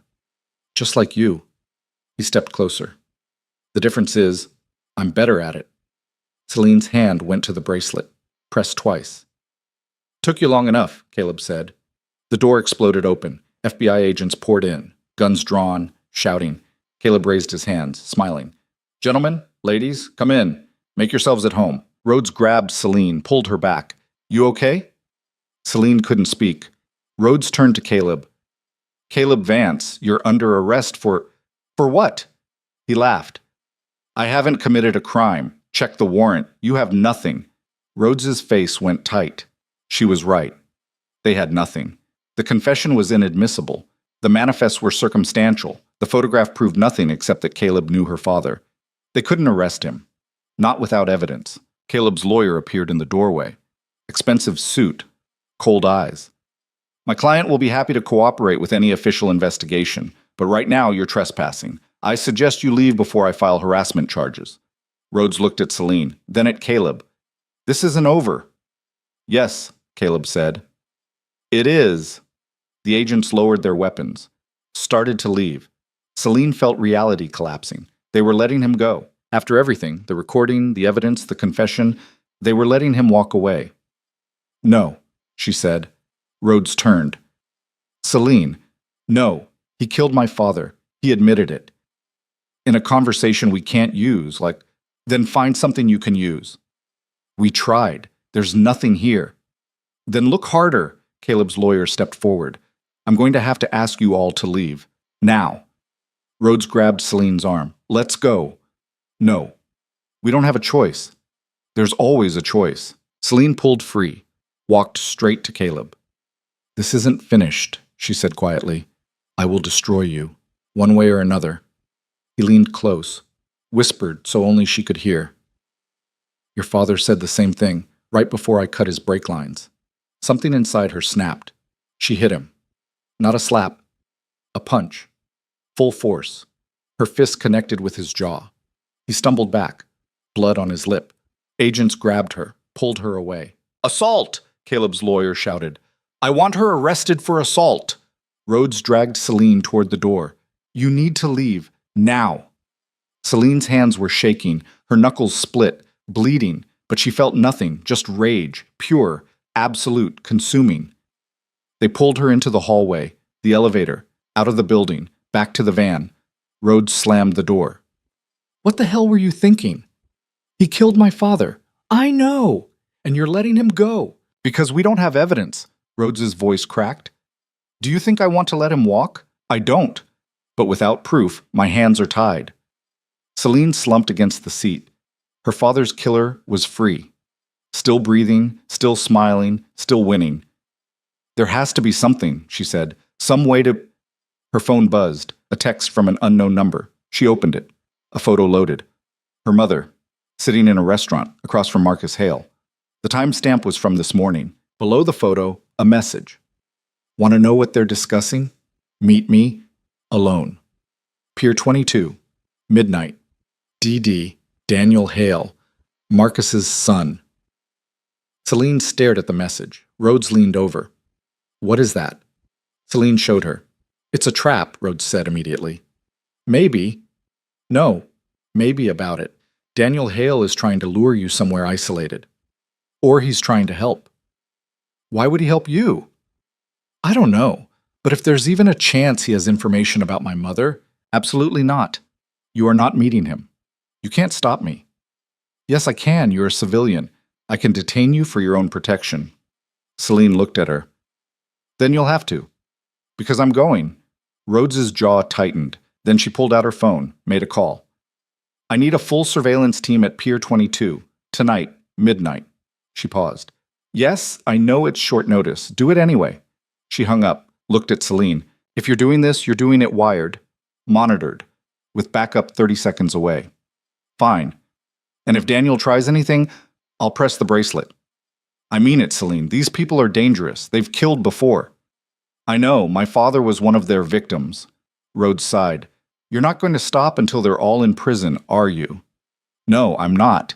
Then let's make sure you survive long enough to see it happen. The van drove back to the compound. Darius was waiting. He took one look at Celine's face and knew. It didn't work. No. What happened? Caleb was working with the FBI. They warned him. He knew I was wired. Darius's expression went dark. Someone tipped him off.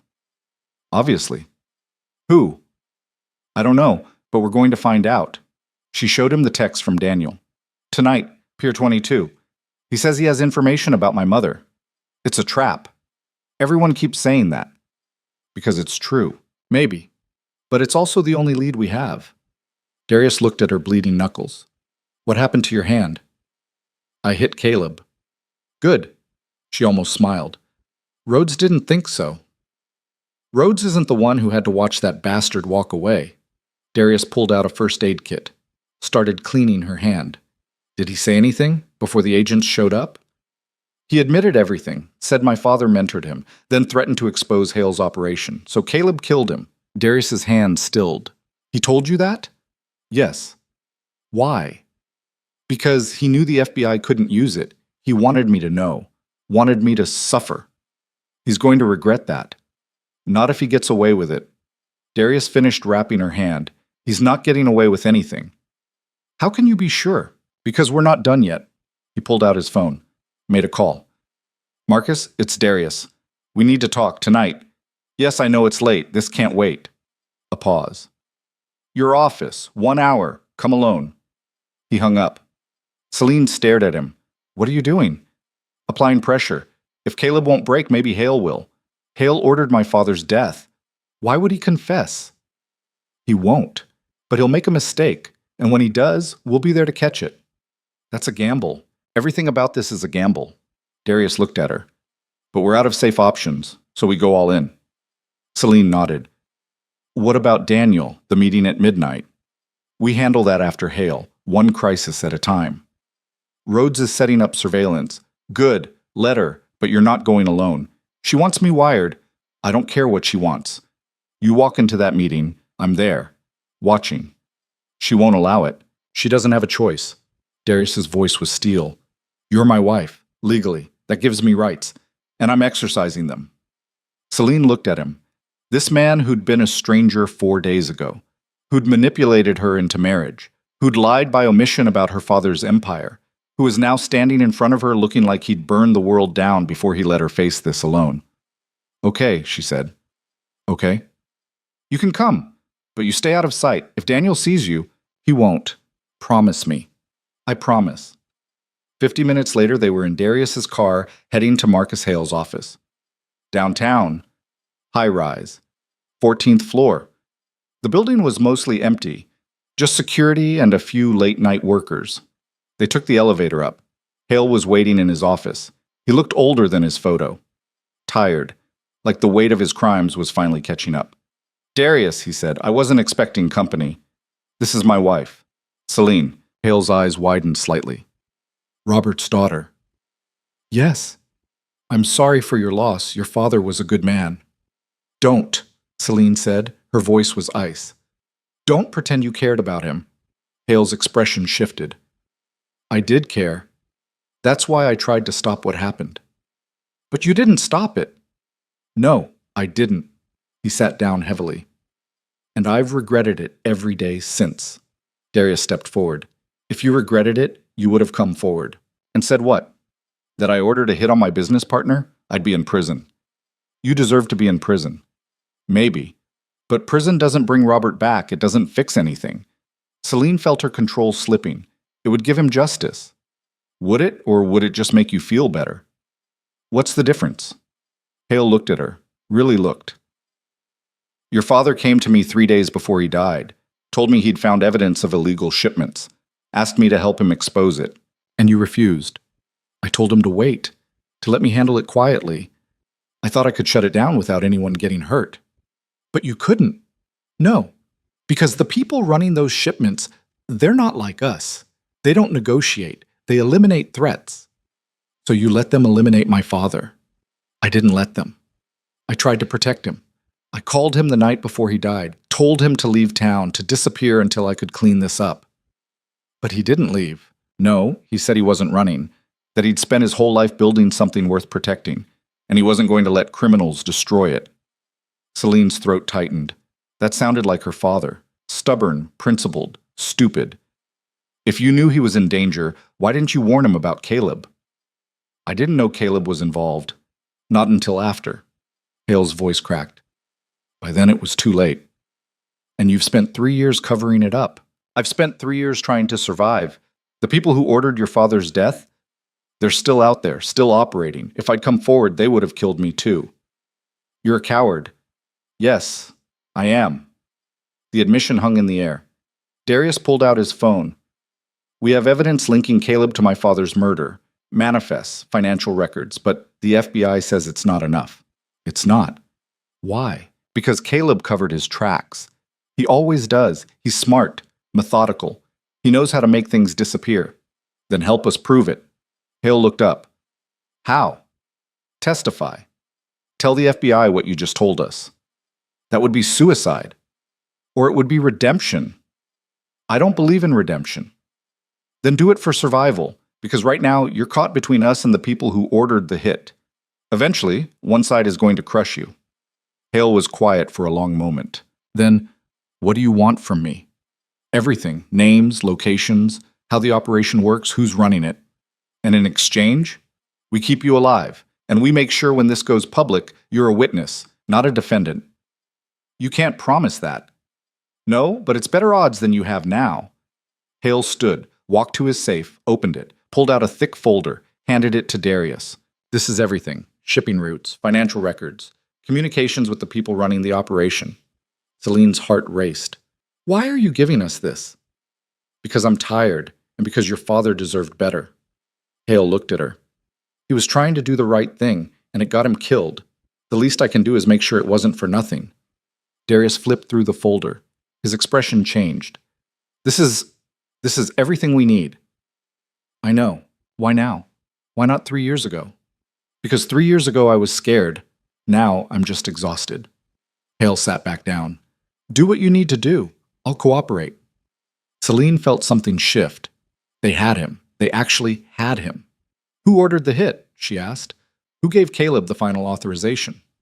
Hale looked at her, and in his eyes, she saw the answer before he said it. Your mother. The room tilted. What? Eleanor Hartwell. She was running the illegal side of the operation. Had been for years. When your father threatened to expose it, she made the call. Celine couldn't breathe. You're lying. I wish I was. My mother wouldn't. Your mother is a lot of things, but sentimental isn't one of them. Hale pulled out another document. This is the wire transfer authorizing payment to Caleb, her signature, her account. Celine looked at the paper. Her mother's name, clear as day. The woman who'd raised her, who'd cried at her father's funeral, who'd hugged her and told her everything would be okay, had paid someone to murder her husband. I'm gonna be sick. Darius caught her, held her up. We need to go, he said. Hale nodded. FBI will want to talk to me. Tell them I'm ready. They left, got back in the car. Celine couldn't stop shaking. She killed him. My own mother killed him. I know. How could she? Money, power, fear. Take your pick. I don't understand. They were married for 30 years. Sometimes that's not enough. Celine closed her eyes, saw her mother's face, smiling, lying, killing. What do we do now? Darius looked at the clock. 11:30. Now we meet Daniel. See what he knows. Then we take everything we have to the FBI and end this. And my mother? Goes to prison, where she belongs. Celine nodded. Felt something inside her harden, turn cold, turn final. Her mother had destroyed everything. Her father, her family, her ability to trust anyone. And for what? Money she already had, power she already wielded. It made no sense unless... What if there's more? Celine asked. More what? More to this. More than just money. What if my mother's hiding something bigger? Darius looked at her. Like what? I don't know, but Daniel texted me for a reason. He knows something. Something important enough to risk meeting me. Or he's setting you up. Maybe, but we won't know until we go. The car pulled up to Pier 22. Empty. Dark. Just the sound of water lapping against concrete. Rhodes was already there, hidden in a surveillance van. She came out when she saw them. You're early. We brought something, Darius said, handed her Hale's folder. Rhodes flipped through it. Her eyes went wide. Holy shit. Marcus Hale is ready to testify. Everything's in there. This changes everything. Rhodes looked at Celine like, with this we can arrest Caleb, your mother, everyone involved. Good. But we still need to be careful with Daniel. He could be working with them. I know. Rhodes checked her watch. 5 minutes. You ready? Celine looked at the pier, at the darkness waiting at the end. Yes. They moved into position. Rhodes back in the van, Darius hidden behind a shipping container. Celine alone on the pier, waiting. At midnight exactly, a car pulled up. Daniel Hale got out. He looked nervous, young, nothing like his father. He walked toward her slowly, stopped 10 feet away. You came, he said. You said you had information. I do. But first I need to know, are you recording this? No. Liar. He pulled out a device, scanned her. It beeped. Wire, camera, panic button. He looked at her. I said come alone. I came prepared. There's a difference. If the FBI is listening, they are, but they can't stop me from hearing what you have to say. Daniel hesitated, then, my father didn't kill yours. Celine's heart stopped. What? He gave the order, but he didn't know Caleb would actually go through with it. Caleb was supposed to scare your father, make him back off, not kill him. I don't believe you. I don't care if you believe me. I'm telling you the truth. Daniel stepped closer. Caleb went rogue, killed your father without authorization, then told my father it was done. By then, it was too late to take it back. Why are you telling me this? Because your mother knows what Caleb did, and she's planning to kill him before he can testify. The world stopped. What? Tonight, she has people in place. The moment Caleb leaves his apartment, they're going to make it look like an accident. Celine's mind raced. Why would she do that? Because Caleb knows too much. About her, about the operation. If he talks, she goes to prison. Daniel pulled out his phone, showed her a text. This is from one of her guys, confirming the hit. It happens in 2 hours. Celine looked at the message. Her mother's name, right there, ordering another murder. We have to warn him, she said. Warn who? Caleb? The man who killed your father? If he dies, we lose our only witness. You have my father. He'll testify. Your father's testimony won't be enough. We need Caleb alive. Daniel shook his head. You save him, and he walks. He'll make a deal. Turn witness. Get immunity. I don't care. I need him to face trial, to answer for what he did. He won't. The system doesn't work like that. Celine pulled out her phone, called Rhodes. We have a problem. Eleanor Hartwell is planning to kill Caleb, tonight. We need to get him into protective custody. Now! Rhodes's voice was sharp. How do you know this? Daniel just told me. He has proof. A pause. We're on it. Stay where you are. She hung up. Celine looked at Daniel. Why help me? Because my father's dying. Cancer, stage 4. He has maybe 6 months. Daniel's voice cracked. He wants to make things right before he goes. This is how he does it. By betraying my mother? By stopping her. She's a monster. She's been using our family's company to move drugs, weapons. Worse, she's destroyed lives, ruined families. He looked at her. Your father was trying to stop her. That's why she killed him. Celine felt the pieces clicking into place. Her mother hadn't just ordered her father's death for money. She'd done it to protect her empire, an empire built on suffering. What happens now? Celine asked. Now you take what I gave you, what my father gave you, and you burn her empire to the ground. And you? I disappear. Witness protection. New name, new life. That's not justice. No, but it's survival. And right now, that's all I've got. He turned to leave. Daniel. He stopped. Thank you. He nodded once, then got in his car and drove away. Celine stood alone on the pier, processing. Her mother was a murderer, a drug trafficker, a monster. And tonight, Celine was going to take her down. Rhodes appeared out of the darkness. Teams en route to Caleb's apartment. We'll have him in custody within the hour. And my mother? Once we have Caleb's testimony, we'll move on her too. I want to be there. Absolutely not. She's my mother. Which is exactly why you can't be there. This is FBI business now. You've done your part. Celine looked at her. My part isn't done until she's in handcuffs. Celine, I need to see it. I need to see her face when she realizes she lost. Rhodes sighed. Fine, but you stay in the van. You don't approach. You don't interfere. Agreed. They drove to Caleb's building. FBI agents were already swarming. Celine watched from the van as they brought him out. He looked scared. Good. He should be scared. Rhodes got confirmation. Subject in custody. Moving to safe house. 1 down. Celine's phone buzzed. A text from Darius. They're moving on your mother now. Warehouse district. I'm heading there. She showed Rhodes. That's not the plan, Rhodes said. I don't care. Celine, drive, now, or I'll walk.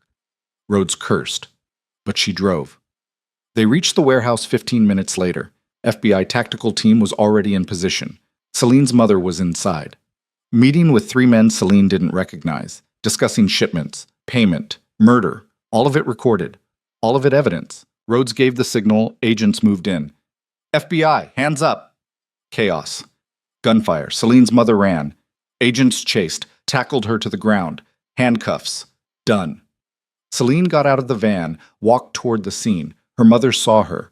Their eyes met. You did this, her mother said. Her voice was venom. You destroyed everything. No, Celine said quietly.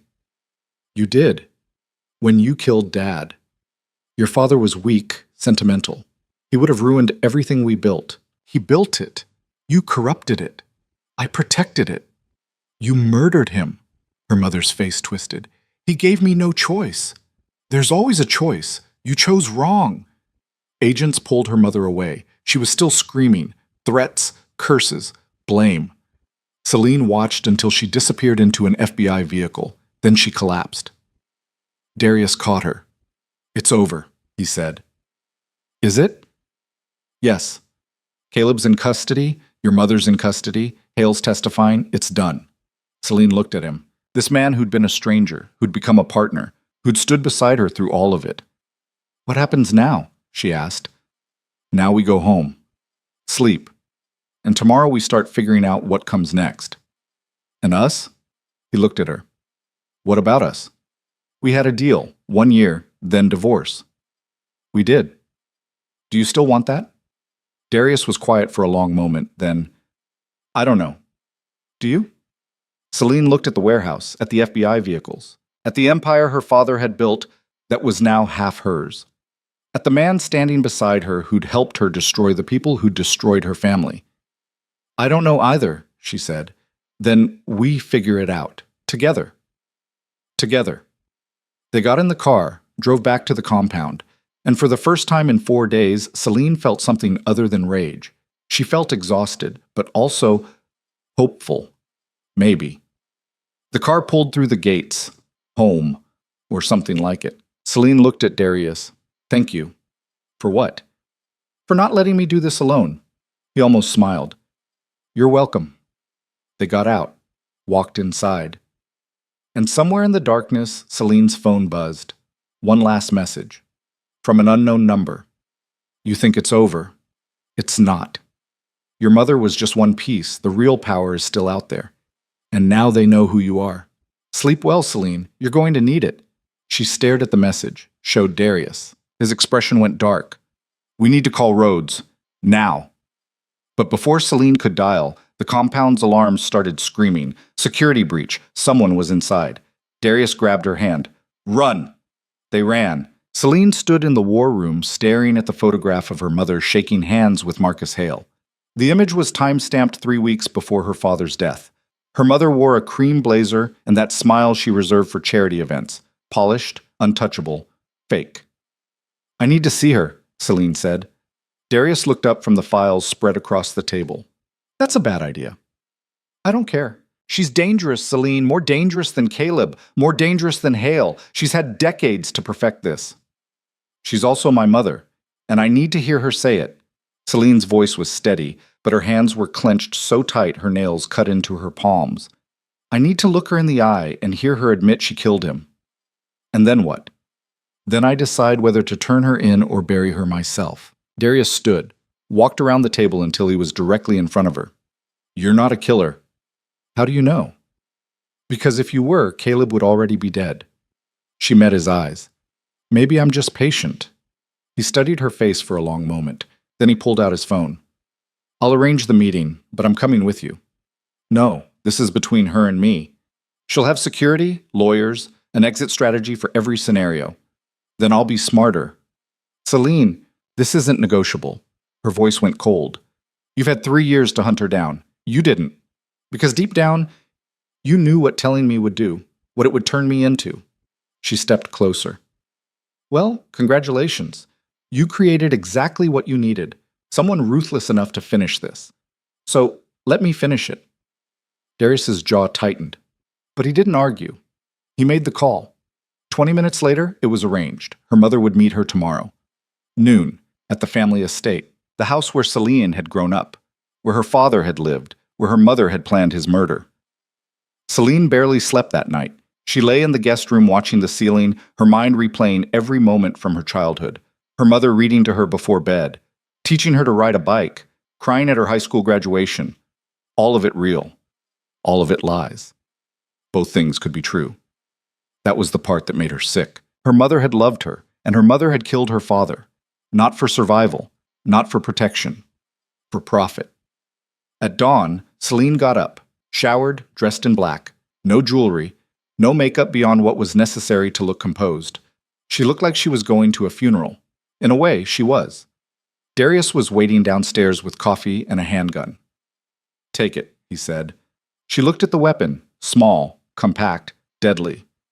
I'm not shooting my mother. Then don't. But if Hale shows up, or if this goes sideways, I want you armed. Celine took the gun, slipped it into her purse. It felt heavier than it should. The FBI is ready to move on Caleb this afternoon, Darius said. By tonight, he'll be in custody. Hale will follow within 48 hours. And my mother? That depends on what happens today. Celine nodded. They drove to the estate in silence. The gates opened automatically. Celine's mother had kept her security clearance active. Even now, even after everything, the house looked exactly the same. Cream stone facade, manicured gardens, Fountain in the circular driveway. Picture perfect. Hollow. Celine got out of the car alone. Darius stayed behind, 1 block away, listening through the wire she wore under her blouse. She walked to the front door. It opened before she could knock. Her mother stood in the doorway. Silk blouse. Tailored pants. Hair perfectly styled. She looked like she'd just stepped out of a magazine shoot. Celine! What a surprise! Her mother's smile was warm, practiced. I heard about your wedding. Quite the spectacle. Can I come in? Of course, darling. She stepped aside. I was just having tea. Join me. Celine walked into the house where she'd spent 18 years of her life. Everything was the same. The furniture, the art, even the smell, lilac and lemon polish. Her mother led her to the sunroom. Tea was already set, 2 cups. She'd been expecting this visit. Sit, her mother said. You look exhausted. Marriage to Darius Kwan must be quite taxing. Celine sat. You know who he is? Of course I do. Your father's old partner. Her mother poured tea with steady hands. I was wondering when he'd make his move.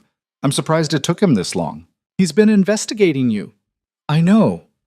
Her mother added sugar to her cup, stirred. He's been very thorough, almost admirable. He has evidence, financial records, photos, testimony. Does he? Her mother took a sip. How fascinating. Celine's hands clenched under the table. You're not even going to deny it. Deny what, darling?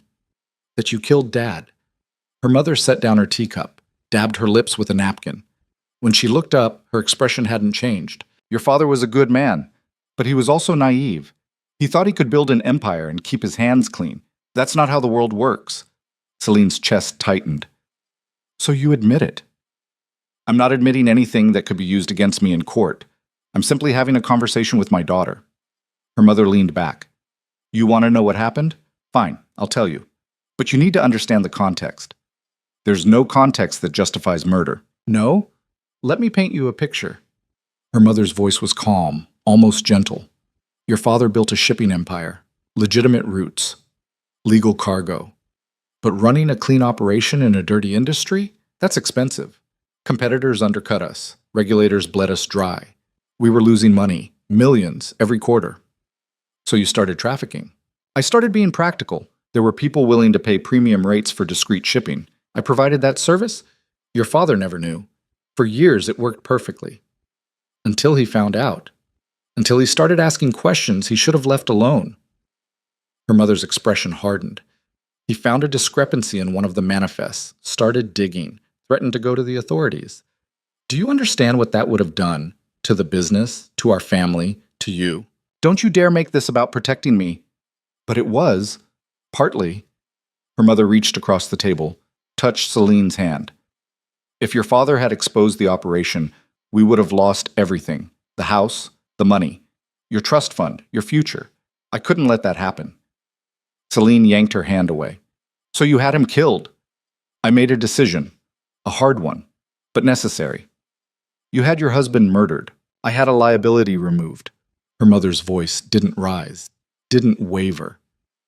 And I made sure it looked like an accident, clean, no investigation, no scandal. You were protected, the business survived, everyone moved on. Except Dad. He's dead. Yes, and that's unfortunate, but he made his choice. I made mine. Celine stood. Her legs shook, but she forced herself to stay upright. You're a monster. I'm a survivor. There's a difference. Her mother stood as well. You think you're different. You married a stranger to access your trust fund. You destroyed Caleb publicly. You've been working with Darius to dismantle my operation. You're not innocent, Celine. You're just newer at this. I'm nothing like you. You're exactly like me. You just haven't accepted it yet. Celine's hand moved to her purse, to the gun. Her mother noticed. Are you going to shoot me? I'm thinking about it. Go ahead. But know this. If I die, everything I've built activates a dead man's switch. Every illegal shipment, every bribe, every dirty secret, it all gets released, including the parts that implicate your father. Celine froze. What? Did you think he was completely clean? He knew about some of it, turned a blind eye to certain routes, took payments he shouldn't have. Not enough to be criminal, but enough to destroy his reputation. You're lying. Am I? Ask Darius. He found the same records I did. Your father wasn't a saint, darling. He was a businessman who made compromises just like everyone else. Celine felt the world tilt. Her mother smiled. So if you expose me, you expose him. His legacy becomes mine. Is that really what you want? You planned this. All of it. I planned for everything. It's why I'm still standing. Her mother sat back down, picked up her tea. Now, you have a choice. Walk away. Let this go. Keep your father's reputation intact, or destroy both of us and gain nothing. Celine's hand stayed on the gun. Her mother watched her with calm, measuring eyes. What's it going to be? Celine pulled out her phone, hands shaking, opened the recording app. Every word her mother had said was saved, time-stamped, encrypted, uploaded to a cloud server Darius controlled. Her mother's expression finally cracked. You recorded this. Every word. That's illegal, inadmissible in court. I don't care about court. I care about the truth. Celine's voice was steady now. And now everyone will know what you are. Her mother stood.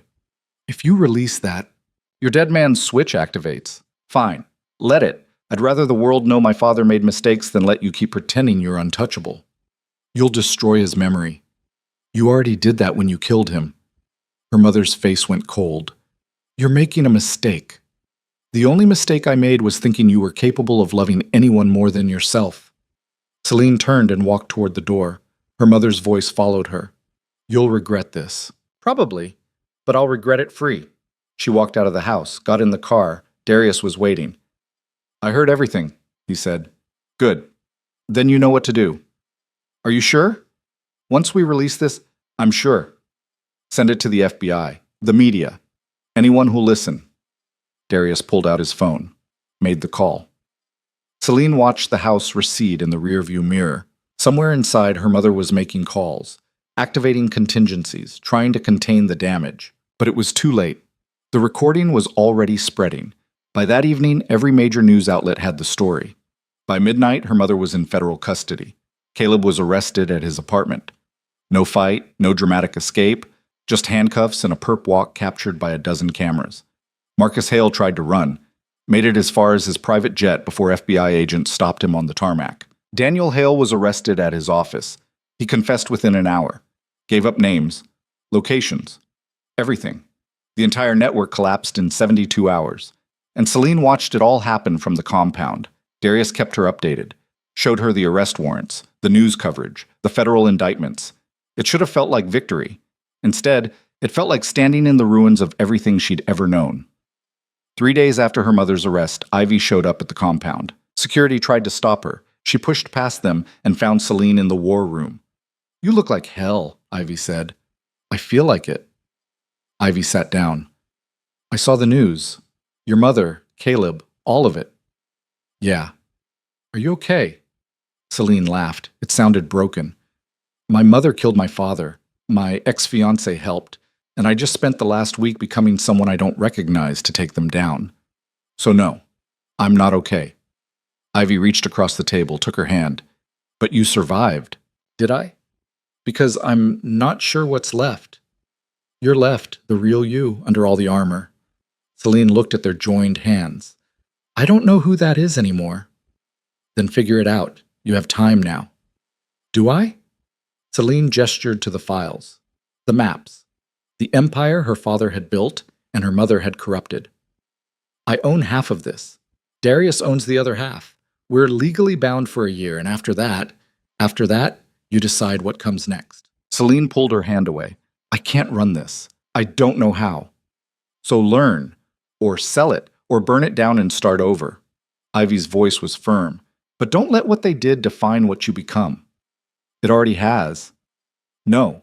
It showed you what you're capable of. That's different. Celine looked at her friend. You still see me, after everything. I see you more clearly than ever. Ivy stood. And whenever you're ready to come back to the real world, I'll be there. She left. Celine sat alone in the war room. The walls were covered in evidence that no longer mattered. The investigation was over. The arrests were made. Justice, such as it was, had been served, and she was left with nothing but choices. Darius found her there an hour later. The FBI wants a statement, he said, about your mother, about the network. Tell them I'll cooperate, fully. They're also asking about us, the marriage, whether it was legitimate. Celine looked up. What did you tell them? That it's complicated. Is it? He sat down across from her. I married you to collect a debt and gain control of your father's assets. You married me to access your trust and escape Caleb. Neither of us did it for love. No. But somewhere in the last week that changed. Celine's breath caught. Did it? You tell me. Darius's voice was quiet. Because I've spent 3 years hunting the people who killed my best friend. And in 1 week, you accomplished what I couldn't. Not because you're smarter, not because you're more ruthless, but because you cared enough to risk everything. I wanted revenge. So did I. But revenge isn't the same as justice. You understood that. I didn't. Celine studied his face. For the first time since they'd met, he looked tired, human. What are you saying? I'm saying this marriage was supposed to be temporary, transactional, but I don't want it to be anymore. Her heart stuttered. Darius, I'm not asking you to love me. I'm asking you to consider a real partnership, not because of contracts or revenge or empires, but because we work together. Celine didn't know what to say. A week ago, she would have said no without hesitation. But now she'd seen what they could build together, what they could accomplish, what they could survive. I need time, she said finally. Take all you need. We have a year, legally. And after that? After that, we renegotiate. On equal terms. She nodded. Okay. He stood. The FBI is coming tomorrow at 9. Get some rest. He left her alone. Celine sat in the silence of the war room and thought about the past week, about the woman she'd been in that bridal suite, scared, naive, willing to marry a man who was planning to destroy her, about the woman she'd become, hard, calculating, capable of things she'd never imagined, about the woman she wanted to be. Somewhere between those two versions was the truth, and she had time now to find it. The next morning, she gave her statement to the FBI. Yes, her mother had confessed. Yes, she had evidence. Yes, she would testify. They asked about Caleb, about Hale, about the illegal shipments. She answered every question. When it was over, the lead agent thanked her. You did the right thing, he said. Celine wasn't sure she believed that, but she nodded anyway. 2 weeks later, her mother's trial began. Celine didn't attend. She watched it on the news from the compound, saw her mother in an orange jumpsuit, saw the evidence presented, saw the jury's faces when they heard the recording. Guilty on all counts, 25 years minimum. Her mother would die in prison. Celine turned off the TV, felt nothing. Or maybe she felt everything and had learned to bury it so deep it didn't show anymore. Caleb's trial was shorter. He took a plea deal. 15 years. Eligible for parole in 10. He'd be out before her mother. The irony wasn't lost on Celine. Marcus Hale fought his charges. Lost. Got 30 years. Daniel Hale cooperated. Got 7. The network was dismantled. Assets seized. Routes shut down. It took 6 months. And when it was over, Celine and Darius were left with the legitimate half. The clean routes. The legal operations. The empire her father had actually built. It was worth about $50 million, split evenly between them. They stood in the war room one last time, looking at the empty walls. What do you want to do with it? Darius asked. I don't know. What do you want? I asked you first. Celine smiled. It felt strange on her face, like a muscle she'd forgotten how to use. I think... She paused. I think I want to build something new, something that doesn't have blood on it. Like what? I don't know yet, but I have time to figure it out. Darius nodded. We both do. Are you staying? She asked. In the marriage or in the business? Both. He looked at her, really looked. Do you want me to? Celine thought about it, about the year they'd just survived, about the person he'd helped her become, about the partnership they'd forged in blood and betrayal, and something that might eventually resemble trust. Yes, she said. I do. Then I'm staying. They shook hands. It felt formal, businesslike.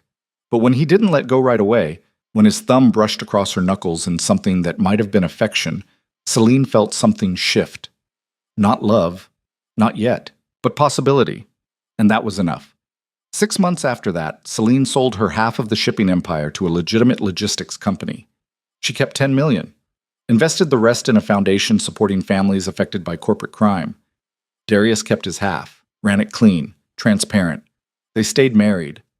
Not because the contract required it, because somewhere in the chaos and the carnage, they'd learned to depend on each other, and then, gradually, to care. 1 year after the wedding that wasn't, Celine stood in front of a mirror in the compound. She didn't look like the woman who'd walked down that aisle in a power suit. She looked older, harder, but also more real. Darius appeared behind her. The anniversary of our marriage is tomorrow. Legally, we can file for divorce now. I know. Do you want to? Celine turned around, looked at him. This man who'd manipulated her and saved her and shown her exactly what she was capable of. No, she said. Do you? No. Then we don't. He smiled, small, genuine. Just like that? Just like that. He kissed her. Not desperate, not performative, just quiet, real. When they pulled apart, Celine rested her forehead against his. I'm still figuring out who I am, she said quietly. So am I. And this, us, it's not normal. Normal's overrated. She laughed. Yeah, it is. They stood like that for a long moment. Then Darius stepped back.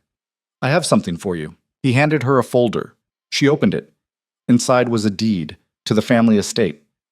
I bought it from the federal auction, he said. Thought you might want it back. Celine stared at the document, the house where she'd grown up, where her father had lived, where her mother had planned his death. I don't know if I can go back there. You don't have to. We can sell it, donate it, burn it to the ground if that's what you need. What would you do? Honestly, I'd turn it into something your father would be proud of. A school. A shelter. Something that helps people instead of destroying them. Celine looked at the deed, then at Darius. Okay, let's do that. Yeah? Yeah. They spent the next year converting the estate into a training center for young entrepreneurs from low-income backgrounds. Celine funded it entirely, named it after her father, the Robert Hartwell Center for Ethical Business. On opening day, she stood in the sunroom where her mother had confessed to murder and watched 50 students learn about supply chains and financial planning and how to build something without destroying everything around it. Ivy was there. James, her lawyer. Even Marcus, the sound tech from the wedding. Darius stood next to her, hands in his pockets, watching the students with quiet satisfaction. He would have liked this, Celine said. Yeah, he would have. Thank you for helping me get here. You did the work. I just pointed you in the right direction. Still, he looked at her. You're welcome. That night, they drove back to the compound. It didn't feel like a prison anymore. It felt like home. Celine changed out of her formal clothes, put on jeans and a sweater, poured herself a glass of wine, and stood on the balcony overlooking the city. Somewhere down there, her mother was in a cell. Caleb was in a different cell. Marcus Hale was in a third, and Celine was free. Not unscathed, not unchanged, but free. Darius joined her on the balcony. Handed her a file. What's this? She asked. The final piece. I've been holding on to it, waiting for the right time. She opened it. Inside was a letter, handwritten, her father's handwriting. Her hand started shaking. Where did you get this? He gave it to me, 3 days before he died. Told me to give it to you if anything happened to him. Celine's eyes blurred. You've had this for 3 years? I didn't know how to give it to you, what it would do to you, and then everything happened so fast. Darius, I'm sorry. I should have given it to you sooner. She looked at the letter, at her name in her father's careful script, took a breath, opened it. Celine, if you're reading this, I'm gone, and I'm sorry for leaving you, for not being stronger, for not stopping what I knew was coming. Your mother is not who you think she is. I've known for years. Looked the other way because I loved her, because I didn't want to believe it.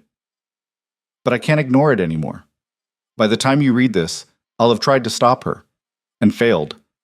I'm writing this to tell you, you are stronger than both of us, smarter than me, more capable than I ever gave you credit for. Whatever happens, whatever you become in the aftermath, don't let this destroy you. Use it, build something better, be better than we were. I love you. I'm proud of you.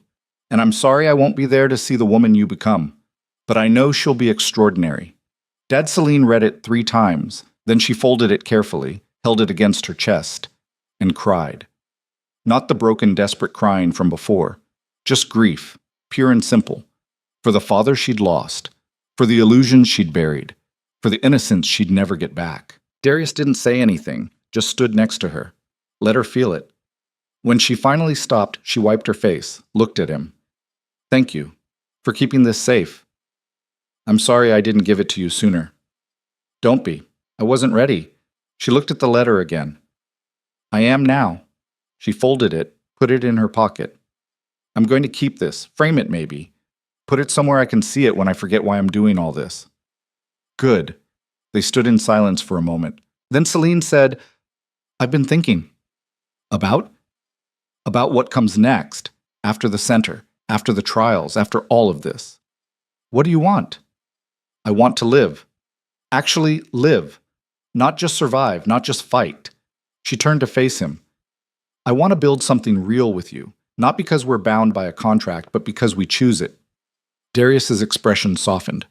I want that too. Even knowing what I'm capable of? Especially knowing that. She smiled. You're kind of twisted, you know that? So are you. That's why this works. He kissed her. And this time, there was nothing calculated about it. No strategy, no manipulation, just two people who'd survived hell and decided to build something on the other side. When they pulled apart, Celine looked out at the city. I'm not the woman I was a year ago. No, you're not. I'm harder, colder, and stronger, more honest. Is that enough? It's more than enough. It's everything. Celine thought about the woman in the bridal suite, the one who'd believed in fairy tales and happily ever afters. She was gone, dead, buried under a year of betrayal and blood and choices that couldn't be unmade. But in her place was someone else, someone who knew the world was cruel and decided to stand in it anyway. Someone who'd lost everything and built something new from the ruins. Someone who'd learned that survival wasn't about avoiding pain.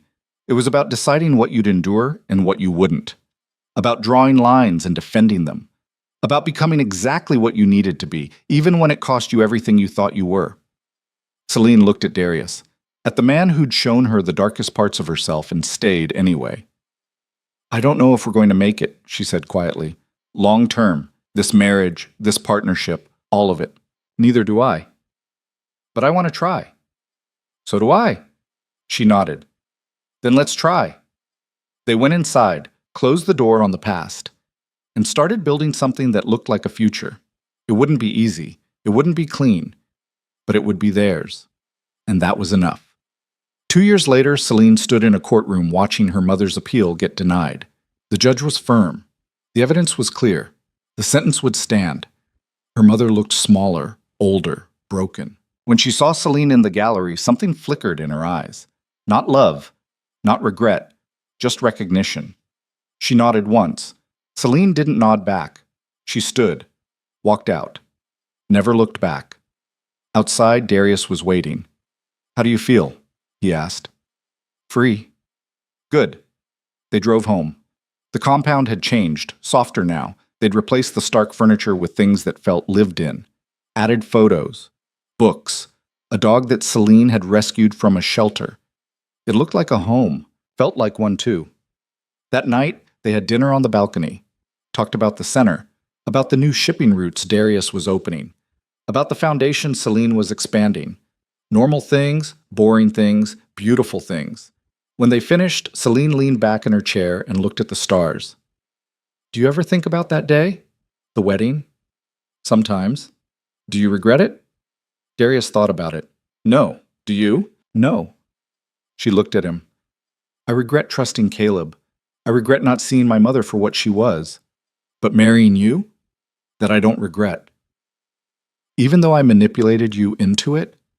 Even though, she smiled, because you also gave me the tools to survive it, and everything that came after. We gave each other that. Yeah, we did. They sat in comfortable silence, and for the first time in 3 years, Celine felt something she'd thought she'd lost forever. Peace. Not the absence of pain, but the presence of purpose. The knowledge that she'd survived the worst and come out stronger, that she'd faced her demons and won, that she'd become exactly who she needed to be. Not perfect, not innocent, but real and alive and free. She reached across the table, took Darius's hand. "Thank you," she said quietly. "For what?" "For being exactly what I needed, even when I didn't know I needed it." He squeezed her hand. "You did the same for me." They sat like that, hands joined, eyes on the city below. Two people who'd started as strangers and become something neither of them had expected. Partners. Equals. Maybe even something more. The future stretched ahead. Uncertain. Complicated. But theirs. And that was enough. Celine closed her eyes, breathed in the night air, felt her father's letter in her pocket, and knew, finally, that she'd honored his last wish. She'd become extraordinary, not in spite of what had happened, but because of it. And somewhere, she hoped he was proud. The wind shifted. The city lights flickered, and Celine Hartwell, survivor, fighter, heir to an empire built on secrets and reborn in truth, smiled, because she'd learned the hardest lesson of all, that sometimes the only way to save yourself is to destroy everything you thought you were and build something new from the ashes. That strength isn't about avoiding pain, it's about deciding what you'll become because of it. That love isn't always soft. Sometimes it's choosing to stand next to someone in the wreckage and rebuild together. And that justice, real justice, isn't about revenge. It's about making sure the people you love didn't die for nothing. She'd done that, finally, completely. And now she could rest. Not forever, but for tonight. Tomorrow would bring new challenges, new choices, new battles. But tonight, she was just Celine. Not a victim, not a weapon. Just a woman who'd survived hell and decided to keep living anyway. And that was the greatest victory of all.